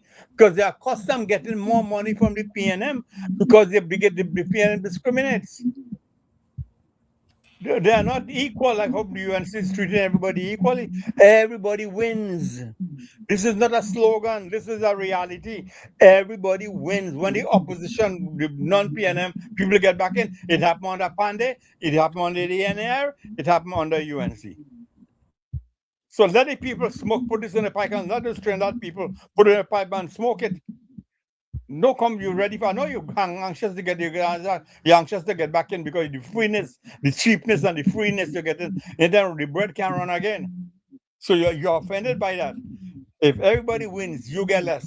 That is what your problem is. Because when everybody wins, you get less. So you have a problem with getting less. Because you need to get more. And therefore, it's not fair if you don't get more than everybody else. So we had to sell that. You had to sell this to them. I mean, the UNC government doing a pretty good job. Yeah, who's listening? I agree. Who's listening? Who is looking on? Except us. But we are skin in the game. It's as you say, Doc. You know, the timing is very important, and they are doing things, and I think that asking too much of them too early is I mean, you know, is unreasonable. And I know that, you know, but it's good. I mean, it's good to see that they are responding in the sense that they did say, okay, the Minister of Finance replied to the consultation recommendation right away. He looked at it and he said, Stephen, so and so and so, which is very good. It means, therefore, that, you know, he is saying, well, look, we have things in place. No disrespect to you, but things are going on, which is basically what we are saying. We would like to know, and he said it is happening, that's all we wanted. Some of the things that, if you look at the digitization recommendation, we see what this Minister Swarsingh is saying. It will actually feed back into public administration. We talked about this, Suman, earlier on. Public administration is very important because it is a manner of actually trying to make sure that you're running a tight ship, so to speak, and it's going to save us money. It'll give us money to give back to people who are performing, right? Which is basically a couple of the recommendations. I wrote quite a few over the last few months on the emergency services in terms of healthcare, ambulance systems.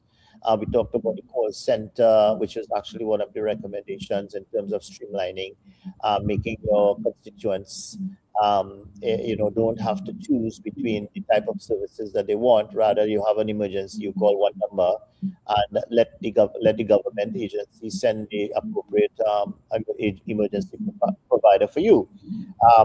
You're going to ask for more money in October. You're going to say, well, look, we got $9 billion in health, and we want $10 billion. So we see Dr. Tim Gopi Singh has been doing a lot of work in exactly what I'm saying. He's actually streamlining the North Central. He's actually providing more operations. He's actually cutting down the waiting time. He's increased the number of operations that are being done. He's widened the net. He's advertising. You see, Southwest is doing something. You're not seeing too much on Eastern. You're not seeing too much on Northwest regional. You're seeing Southwest. You're seeing North Central. We're not seeing too much in Tobago. Tobago is part of Trinidad and Tobago still.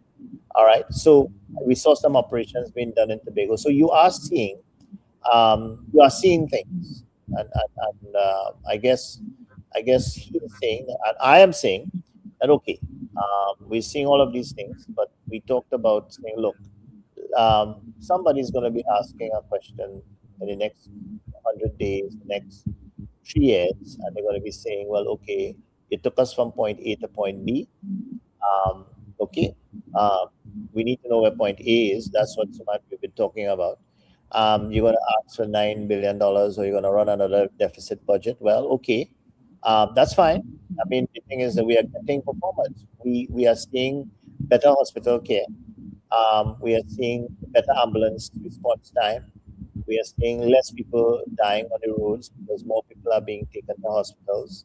And that is my perspective. I am actually on the ground. I had a patient last week who a young child who actually was injured in an accident, and they went to the hospital, and they were waiting so long there. The child father, around 2 a.m. in the morning, they called me and they said, Dr. Amram, I'm waiting in casualty here for nearly 12 hours and I haven't seen the doctors yet.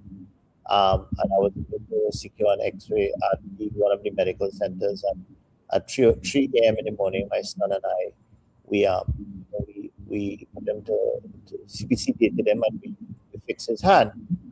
And and he was able to go home after about 18 hours after the accident. So things like that, it actually worries me, because PNM, when they were there for 10 years and they didn't improve the system, I can't ask Dr. Bodo to improve it after 1 year. And that's not what we are asking. What we are saying now is that we need now that we're in power, we need to create an environment that when we retire, when we are at the mercy of the government authorities, when Dr. Maharaj comes home for holiday and he lands in the airport and he goes to see his relatives for prayers or something, and God forgive, for me nothing happens, but if something happens and he needs to have an ambulance, or his grandchild needs to have an ambulance in the middle of the night, 2 a.m. in the morning, we want to make sure that our government now, over the next few years, will be able to improve that and to make sure that that child lives, and gets an ambulance response that is equivalent, to an ambulance response in the United States or Europe or something at best. Of course, those countries, we do have long wait times too. But the point is that we are a small country. We should be able to do this. It's not impossible. We only have 1.3 million people, so it is achievable. And we had a government over the past 10, 12 years who didn't do anything at all with respect to improving that. We're blaming them. And spending a lot of money, you can't show us what the money spent for. That's what I'm saying. Right? Millions But of dollars. the point we need to get across here is, all right, so listen, the government, under the leadership of Mrs. Bisesa, promised certain things. But it didn't mean, or wasn't meant, that she can wave a magic wand and fix everything at the same time. That is the point. So what we have to do here is to clarify, especially where Mr. Ramdeen did here, is he was showing the damages. He was making a point about the damages done to the country and hoping that some people can grasp it.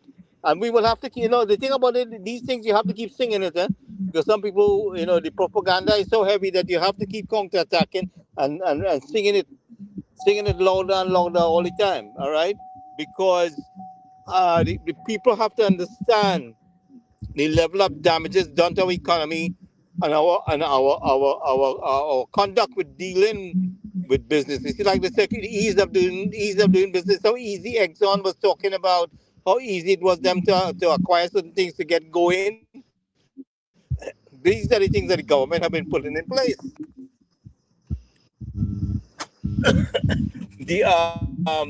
The farmers, like I said, I would like to reiterate on the farmers, with these guys working out there in the sun and they go to the Ministry of Agriculture to get certain things done for their business. This should be an ease of doing business. They go to the bank, should be ease of doing business.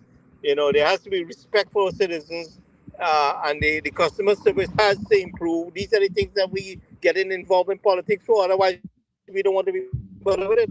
Go ahead, Dr. Ramo.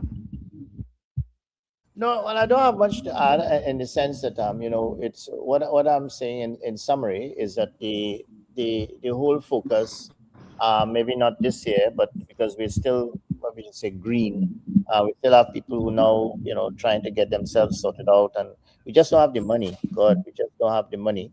But we have to look at how we are moving forward. And I'm saying don't go and say, well, look, we made promises. And we want to achieve those promises. What I'm saying is that tell the country, look, I made a promise, but I just can't do it now. And the reality is, right, we're gonna have to do this and this and this to get that to you. But the Dr. Prime Minister did say she's gonna fix it, but she didn't say she'll fix it with a magic wand. Because the thing about it is she intends to fix it. Yeah.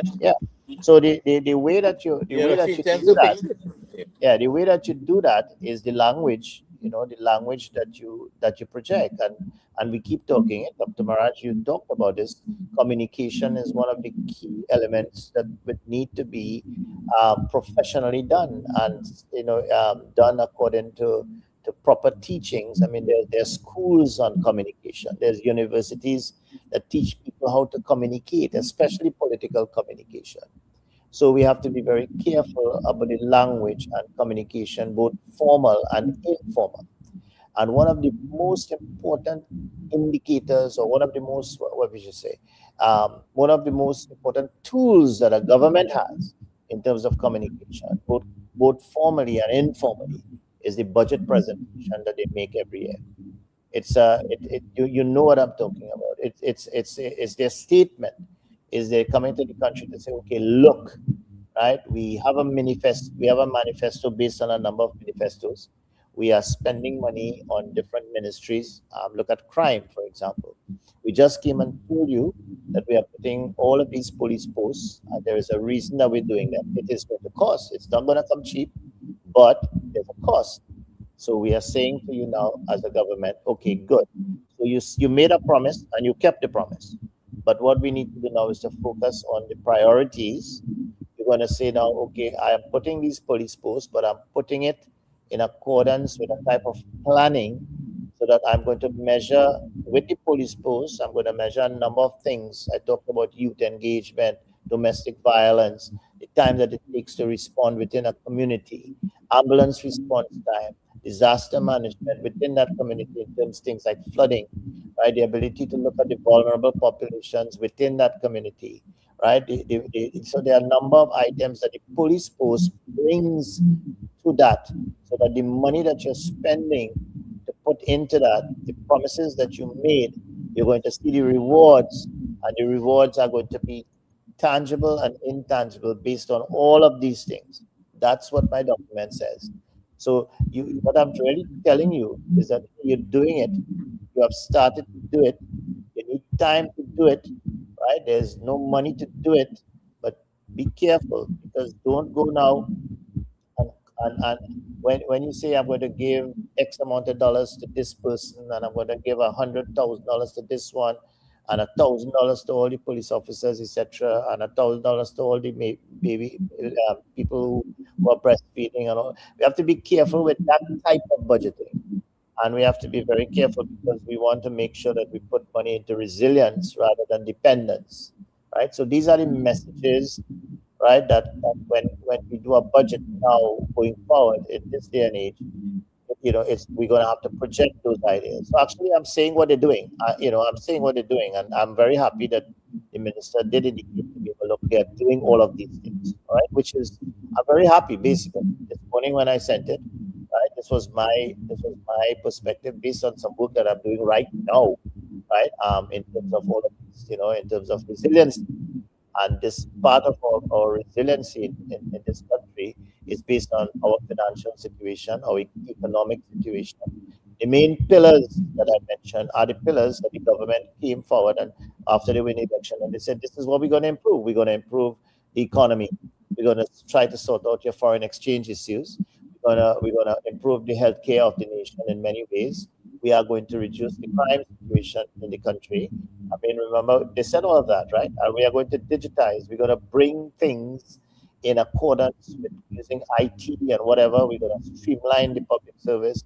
We're going to make access more easy, So I am actually really, I'm happy today that the minister indicated that all of this has been discussed. His answer to me is that yes, there are people who are experts. They have sat almost every recommendation that I have made over the past few months and years that they have been there, and they are in the process of taking it out. He's happy with the decisions that they have made. So he has reassured me that every single recommendation that I have made, right, they are okay with it, and they're seeing the results, and it's going to be good. So I am actually today I'm much better off than when I was like yesterday. And all the conversations we are seeing here today is exactly. In fact, I'm very happy that Dr. Maharaj spelled it out. We cannot get. We don't want to have the other side come back in this government, in this country, over the next 10, 20 years. Because we were seeing so much good stuff happening under the People's Partnership, and I am scared, pretty scared, because we were actually, we had already, tendered, right, for one call number, right, with the Central Tenders Board. It was when we lost the election, the night that we lost the elections, about a week before, Central Tenders Board was actually going to tender for a 911 call system. That's how close we were to achieving that.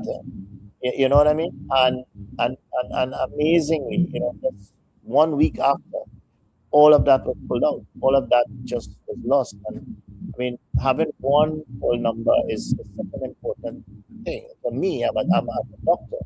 We lose, I mean, I swear to God, we lose so much people, lives, limbs, livelihoods, because of not just having one call number. I mean, you don't understand what I'm saying, but it's a really, really important thing to have in this country, So, Minister has really reassured me that it is going to happen. Maybe it wouldn't happen this year, but it's going to happen because it's on the table. So let's see what happens. I just want to make this quick point before you all leave tonight, because I see the hour is getting very late. I might come back to this later on, but Dr. Ramrup, you mentioned on that wages, that the government doesn't have the money to pay the wages now, and therefore they gotta let the people at least tell them something. I would tell you this though. I highlight this very early on what the problem would be. So this is not the problem. I came to that. I talked about that sometime in the past. Because your supply side has to match. So when the government gives a pay raise to people, what do they do with it? They usually buy goods and services. Earlier, I told you all that in 6 months' time, we should see an impact on the import bill in terms of food, that we should have a local-based consumption, so that we depend more on import substitution, so that when the civil servants or whoever get the wages, it's circulating society, it's create demand, and when that demand is created, the GDP rises. When GDP rises, the government gets more income, and therefore they have more money to spend and more money. So that circular flow, MV equals to PT. I think somebody still there, he might also identify with this. That the MV equal to PT, money in circulation, mean that the government will have additional taxes, because every dollar you get is taxed. While we have wages beyond a certain point, you have to pay taxes, and the taxes are going to the government. So when you stimulate the economy by giving a wage and an increase in wage, the government also get their wage package up, and therefore that circular thing about society. And that is why you have to separate the spending in terms of foreign exchange versus local currency. I want to make that point, because I'll come back to it later again, whenever I intend to give you all a good treatise on how the economy really works, how the money really flows in society. So I wanted to, because I heard the PNM make that argument that you didn't have the money. When the government give you a 10% raise, they get back a good part of portion of that, because it's a good multiplier effect. The government gets, when the cycle is over, the government gets another 70%. When the cycle is over, with the circulation, the relatives of money circulated in the demand. So when we give our employee, the only problem with this, and that is why I'm making the point, the only problem with this is when you get a raise, if it goes into inflation and nothing else happens, and that is where the destruction will happen. But the government will still get a certain percentage because of the tax structure, the progressive tax system. Every year, increased dollar gets an increase to government by way of taxes, and therefore they will get the benefit out of it. So I want to make that point, because I see the PNM make that certain point as well. As though the government had to have money like a budget, to compare the government like a budget, but like you have to have a budget as a family, and when the budget done, you starve. No, the government doesn't work. It doesn't work like that. But I want to make that a point in Some other time we'll pick this up again. But understand, I think Dr. Arnold understand what I'm saying here now. And not, of course, someone understand my point about the circulation of money in society. Government gets a tax return on it. So all is not spent. The government gets back out another 70% from circulation. The only problem again with that, if your supply side doesn't match your demand side, inflation itself. But the government still get their percentage and taxes. It goes back into the system. So the more it circulates, the greater will be. The more the money circulates, the greater will be the tax incentive, the tax income for the government. And that is why it will take a little while to pay everybody. They will get paid, but in due course, because the coffers of the government will keep increasing as money circulates in society. The same thing we will do. And I want to say this last point. I think the last point. Maybe this last one about the budget. I think this is the second or third budget. The second, right? Is it the third? This is the third budget, right? Second. Oh, well, you haven't seen nothing yet. You have a lot. Oh, you haven't seen nothing yet. Oh, this is you can't hold them on nothing. They like I said, it's just warming. They're not warming up the seat. These people have stood down properly in the chairs. You ask them for nothing. You gotta let them run for 3 years. After 3 years, visit, come back again. You all too hurry. You want it done yesterday, and you never done it for 10 years. But you want it done you want me to do it in 10 days. I know that 10 days worker. Different people to talk about. We are here for we are here for a long time. We'll get it all done, but it takes time to get it done. Sir, I'm telling you, I'm guaranteeing you, it will get it done. And we must reiterate, and we can't let it go, easy. That the fact is there has been serious damage to our economy, and because of the mismanagement and incompetence of the PNM. And this is not just saying so. There is realistic damage from the oil refinery, oil business, the steel mill. I mean, everything. They just crashed it. And then, and while doing that, they gave themselves the biggest raise in any government. Dr. Rowley left with a heavy sum, and these are the people they're running after. They're running after the oppressor. The man smack around everybody, give himself a big raise and left, and said to hell with you. He never take into consideration if your children have milk or they didn't have nothing, or the children didn't have a computer, or they didn't have internet, or your road bad, they didn't have water. Rowley didn't care about that. Rowley took care of himself, and he left with a big raise because he think he deserved it. We can't keep silent. We understand cannot keep silent. You make that point, but you also make the point that what you'll be doing after all of this. Right. So what I'm saying to you, the point is here, Doc, we must sing on this, is that the Prime Minister made certain promises. She intends, it's like you promise your children to get them something, but you going to work towards it. You're not going to wave a magic wand. And we must assist in indicating clearly there has been serious damage to the country. It's not that the Prime Minister don't want to give you quicker than she giving it to you, but it's the fact that she has to put certain things in place. It's just like your mother and father had to put certain things in place before they can give you, when we growing up, the things that they want to give you. My dad promised me a bicycle when I passed common entrance. He delivered. He promised to bring me to America, after he did certain things, and he did for a holiday, and then, we relocated. But the thing about it is they had to work towards it. There was, but we had a team was mismanaging the country. There wasn't a good parent. There was an infidel parent. Okay, so we took away the government from an infidel parent who squandered the goods of the country, squandered the opportunity, destroyed the opportunity, and they did so much damage. It's so severe. So this must be understood, And guys, if you have the time, we're on tomorrow night, same time, 8 o'clock. I want to try to get Vade. Vade had some technical problems, so if you have the time, we're going on tomorrow night. Okay. So Tomorrow. anything you got, you know, I mean, so anything you forget to say, tomorrow night we on.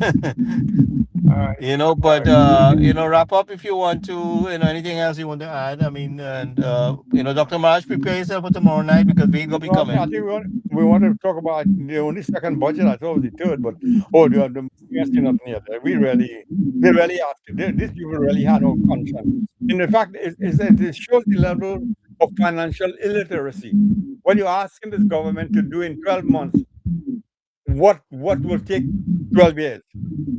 You have no measurement of productivity when you asking someone to do something that is not possible, is impossible. And plus, what Gary is saying, that you know we inherited, we knew it was going to be bad. We discovered, and you know, I hope by a year or so we see some people taken before the court for malfeasance and for bubble and for cheating and for bribe taking and all. We hope some of them end up in court to answer some charge. So in the meantime, we just keep on going. We are the second budget. So Dr. Maraj and Dr. Ramrob, you didn't get to see this one, so I want you guys to see We're this. extremely pleased to meet another partner, new friend in Indian Oil Corporation. That delegation to meet us was led by no less a person than the chairman of Indian Oil Corporation, Mr. A. Sani. And he led a very important team to meet us. Indian Oil, just to inform you in case some may not know, Indian Oil is India's largest state-owned integrated energy company with operations across the hydrocarbon value chain, including refining, marketing, pipelines, exploration and production, and petrochemicals. At that meeting, it was interesting just to place in perspective that Indian Oil operates 10 refineries in India. We're extremely pleased that they have this capacity, this breadth, and we intend to work with them to ensure that we participate in a process that would lead to the reopening and restarting of the refinery at Pointe-à-Pierre. We discussed with that delegation the provision of technical expertise and strategic directions. They have a wealth of experience in refinery capacity at various refineries, as I said, across Asia. The delegation indicated that there is a readily available local workforce to support the resumption of refining operations. We were told that Indian Oil was also very much interested in the entire Caribbean region and would be happy to return to Trinidad and Tobago, having done some work here, I believe, in the late 1990s.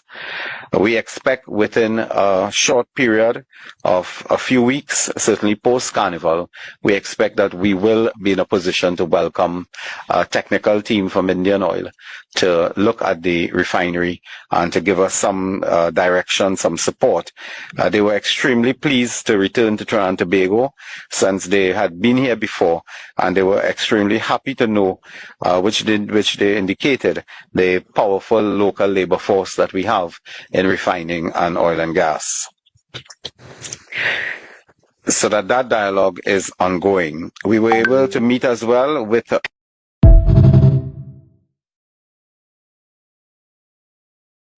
Modi didn't come here alone because of the diaspora. Okay, gentlemen, go ahead. He came here looking for opportunities. Like Suman drop out there? Yeah, he's not there. Dr. Maraj? Good night. Dr. Ramrup? Yeah, hi. Yeah. So that was a little thing that you didn't get to see before, but what I'm saying to you, the negotiations is in place. I say again, I'm agreeing with Dr. Maraj. We have to give these people a chance, and I'm happy they're answering the questions that we're asking. I mean, as I said, it is good, and we just have to see how it goes and support them as best as possible. I think that it's going to be a second-year budget. It's not going to be an easy budget. They're going to have to be some tightening of belts. It's going to be a reality budget. We're going to have to cut here and give here, and obviously the economics is going to play a very big part going forward. And I agree with Doctor. If you put more money out in the public there, this is what I'm just saying about the workers in the country right now. If you put out the money, you're gonna get the flows.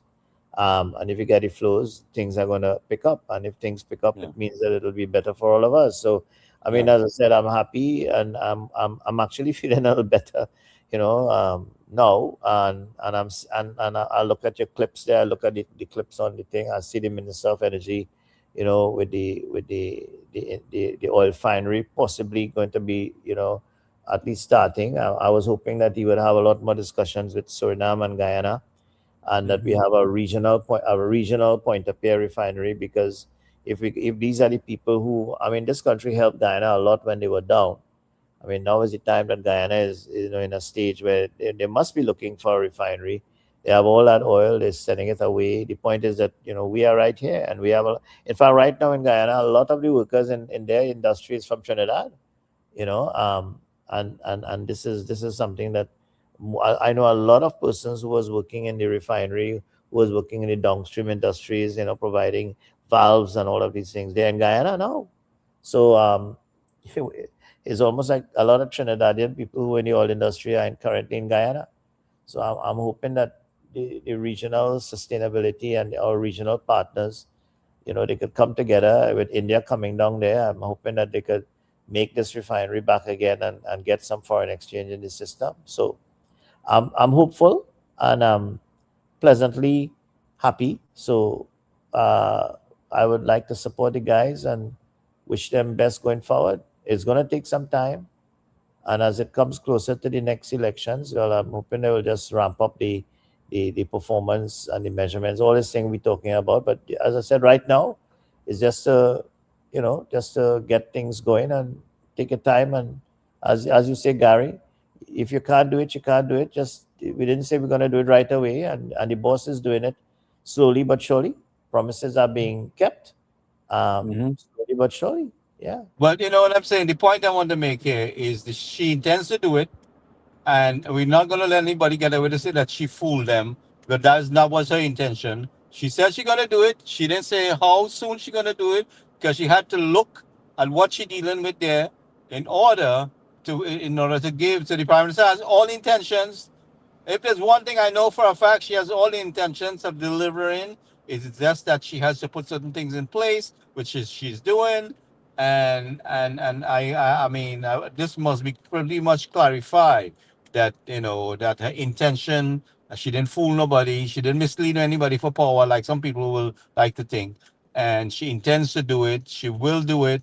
And the team is working towards it. And we've seen the evidence of it. And we have to give them the time to restructure things. And just to let you know, Gary, she can't do it alone. Well, I mean, she's leading the team, but what I'm saying to you is her intention. But Doc, what the point, I always make the point that we have a role to play here, right? We have a role in the communication. We have a role. We have to counterattack the misinformation. We have to share the advice like we've been doing. And I mean, Dr. Ramov has been writing a lot of things. Suman been writing a lot of things, and advising the government, and it's been acknowledged. It is being acknowledged. I know that for a fact. In fact, it's the stuff that he got me within less than 30 seconds. I sent it from the time I saw it, and I put his name to it, that it was coming from him. So, everybody knew it was from him, so, I mean, things are happening, and everything cannot be discussed out in the open, and, because how will it materialize? So you really can't run everything in public domain, because you have to have it, things hidden until you're ready to deliver, so they can't speak on everything, So, gentlemen, I thank you. I'm hoping that you could join me tomorrow night. We'll continue the conversation. Doc, you have to cover some things on disaster, because all these things happening around the world with New York and everything, and so we got to do some things with that. Yeah, correct. Tomorrow, tomorrow I have to go to the Diwali Nagar. We have an event there, so I'm not sure what time I'll be back. But we have. No, you could come in late. We will crank up and you join when you can. Yeah, we have the president of NCIC. We're having a dance event there. Okay. He's invited me to go. So I should be back. So when I come back, I'll join. All right. Or if you want to do it Sunday, but tomorrow night we on. We could chat again tomorrow night. Yeah, no problem. I said once I come back in, we'll have a chat for Yeah, sure. we'll get things going. I'll try to get feed. He had a little technical problem. Keep the mind alert and keep us in a good spirit. Yeah, we had to keep on firing. The war is ours too, we just can't let them guys say it's their battle alone, I mean, it's all our interests, it's our vested interests. I mean, like for instance, I mean, look, I sitting out here because things are not right in Trinidad. The minute it's right in Trinidad, I would go home, I mean, so we're fighting for our cause here, including ourselves, we want to upgrade the country. But, again, we're extending the invite to the members of the diaspora to understand to join the fight. This is about you, participate, share your views, things like that. And I want to keep encouraging the people on that. All right, guys. So tomorrow night. Take care. See you guys. And the guys, your guys and them started to talk about what they like to see in the budget. I hope they have either. People like Ven and so on might be able to instrument as well, Doc, consult with them and you guys come to talk about it, No, I'd like to hear the people from Trinidad what they have to say about that. Wade is back. He's back in Trinidad. I talked to him. Yeah. So you guys could chat off air and come with something, to discuss too, But look and see what's going on, Yeah. All right. All right, later. Good night. All right. Good night.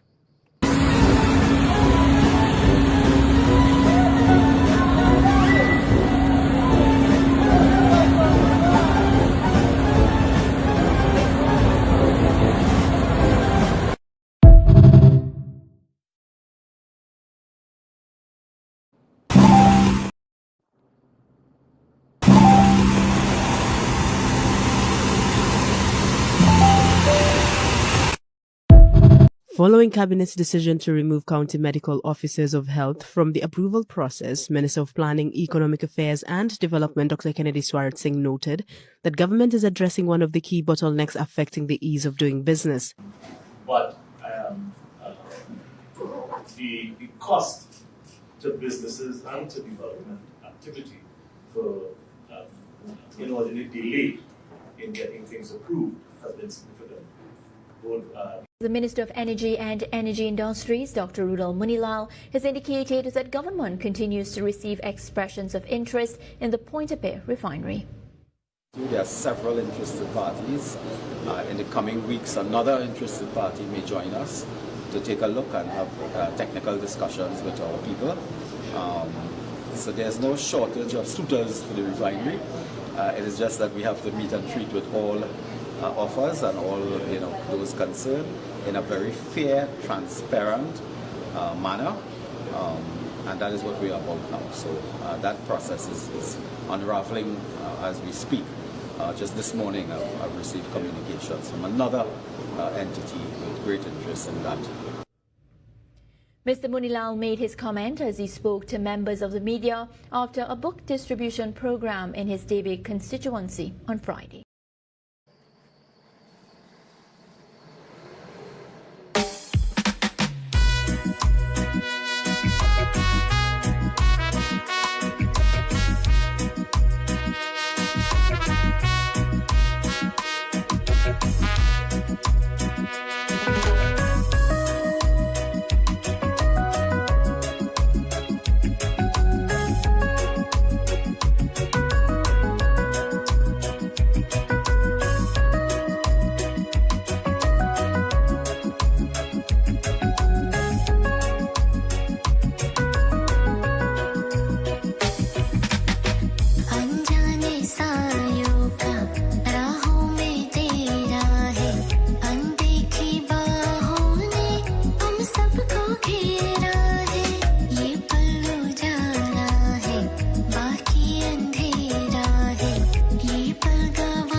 ठिकाना है इस पल के आगे के अर्श फसाना है कल किसने देखा है कल किसने जाना है इस पल से पाएगा जो तुझको पाना है जीने वाले सोच ले यही वक्त है कर ले पूरी आरज़ू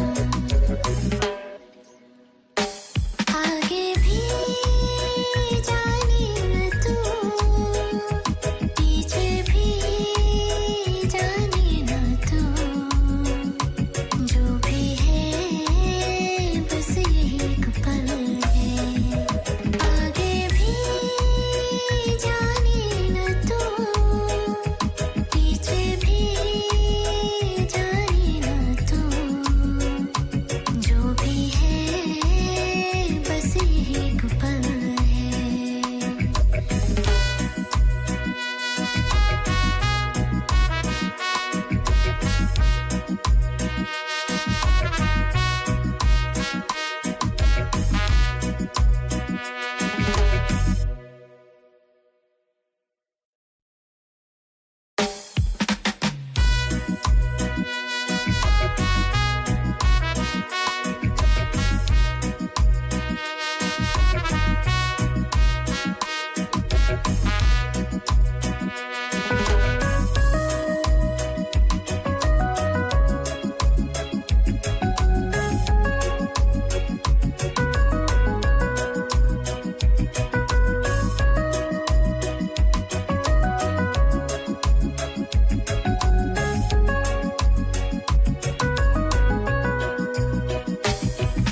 अनजाने सायों का राहों में तेरा है अनदेखी बाहों ने हम सबको घेरा है ये पल उजाला है बाकी अंधेरा है ये पल गवाना ना ये पल ही तेरा है जीने वाले सोच ले यही वक्त है कर ले पूरी आरज़ू आगे भी जाने न तू पीछे भी जाने न तू जो भी है बस यही एक पल है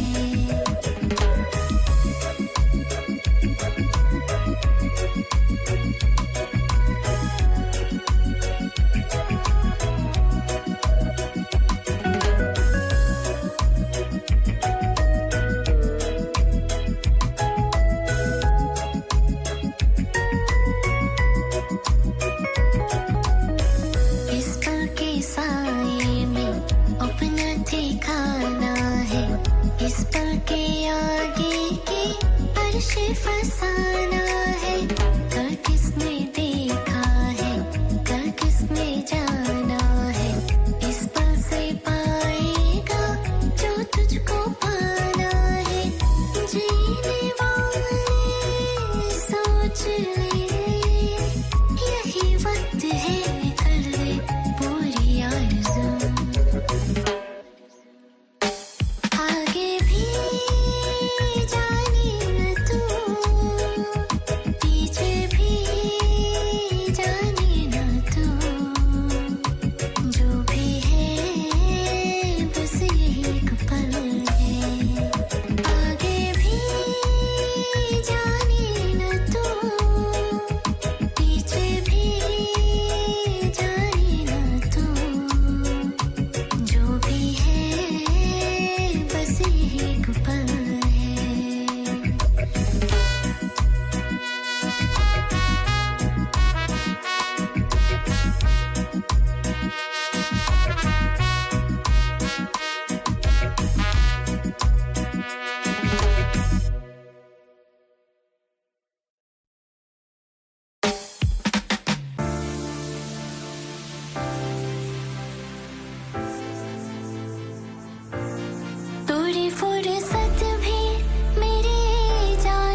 रुसवा तेरी गलियों में मोहब्बत होगी मेरी नजरें तो गिला करती है तेरे दिल को भी सनम तुझसे शिकायत होगी मेरे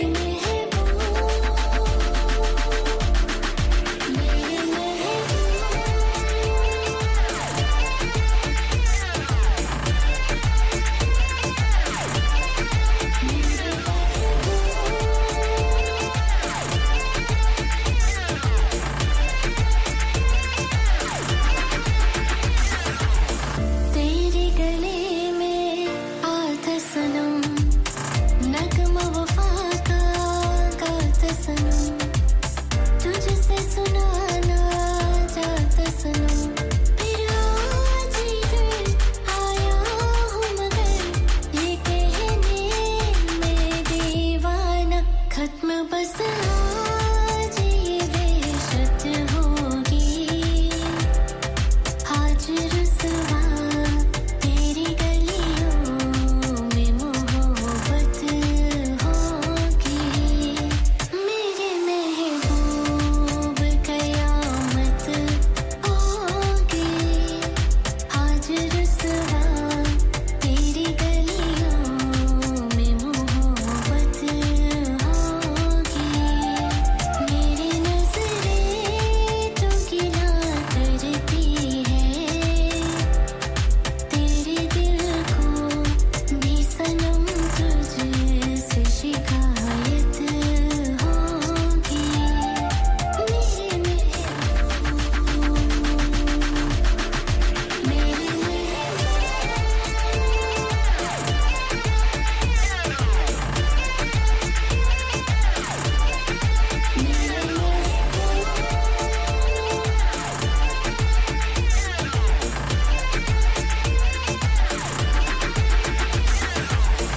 मेरे सनम के दर से अगर Well, it's Jesh and Reshma. Chutney Store. Blue Fox, what we say? Banda like she only catching it. Send she say she only wanting it. Call them my phone when they getting it. No, no, no, no, no. की तमन्ना है कि हीरा मुझे मिल जाए चाहे मेरी जान जाए चाहे मेरा दिल जाए ओ पन्ना की तमन्ना है कि हीरा मुझे मिल जाए चाहे मेरी जान जाए चाहे मेरा दिल जाए ओए रो तरारा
से कैसे पर्वत हिल जाए, चाहे मेरी जान जाए चाहे मेरा दिल जाए। ओ पन्ना की तमन्ना है कि हीरा मुझे मिल जाए, चाहे मेरी जान जाए चाहे मेरा दिल जाए।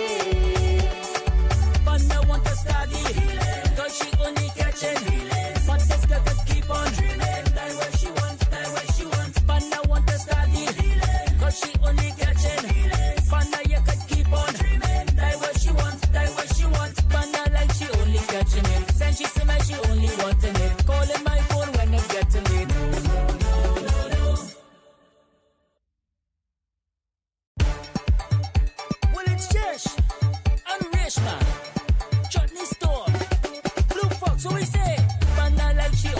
catching it. Send she say me she only wanting it. Call them my phone when they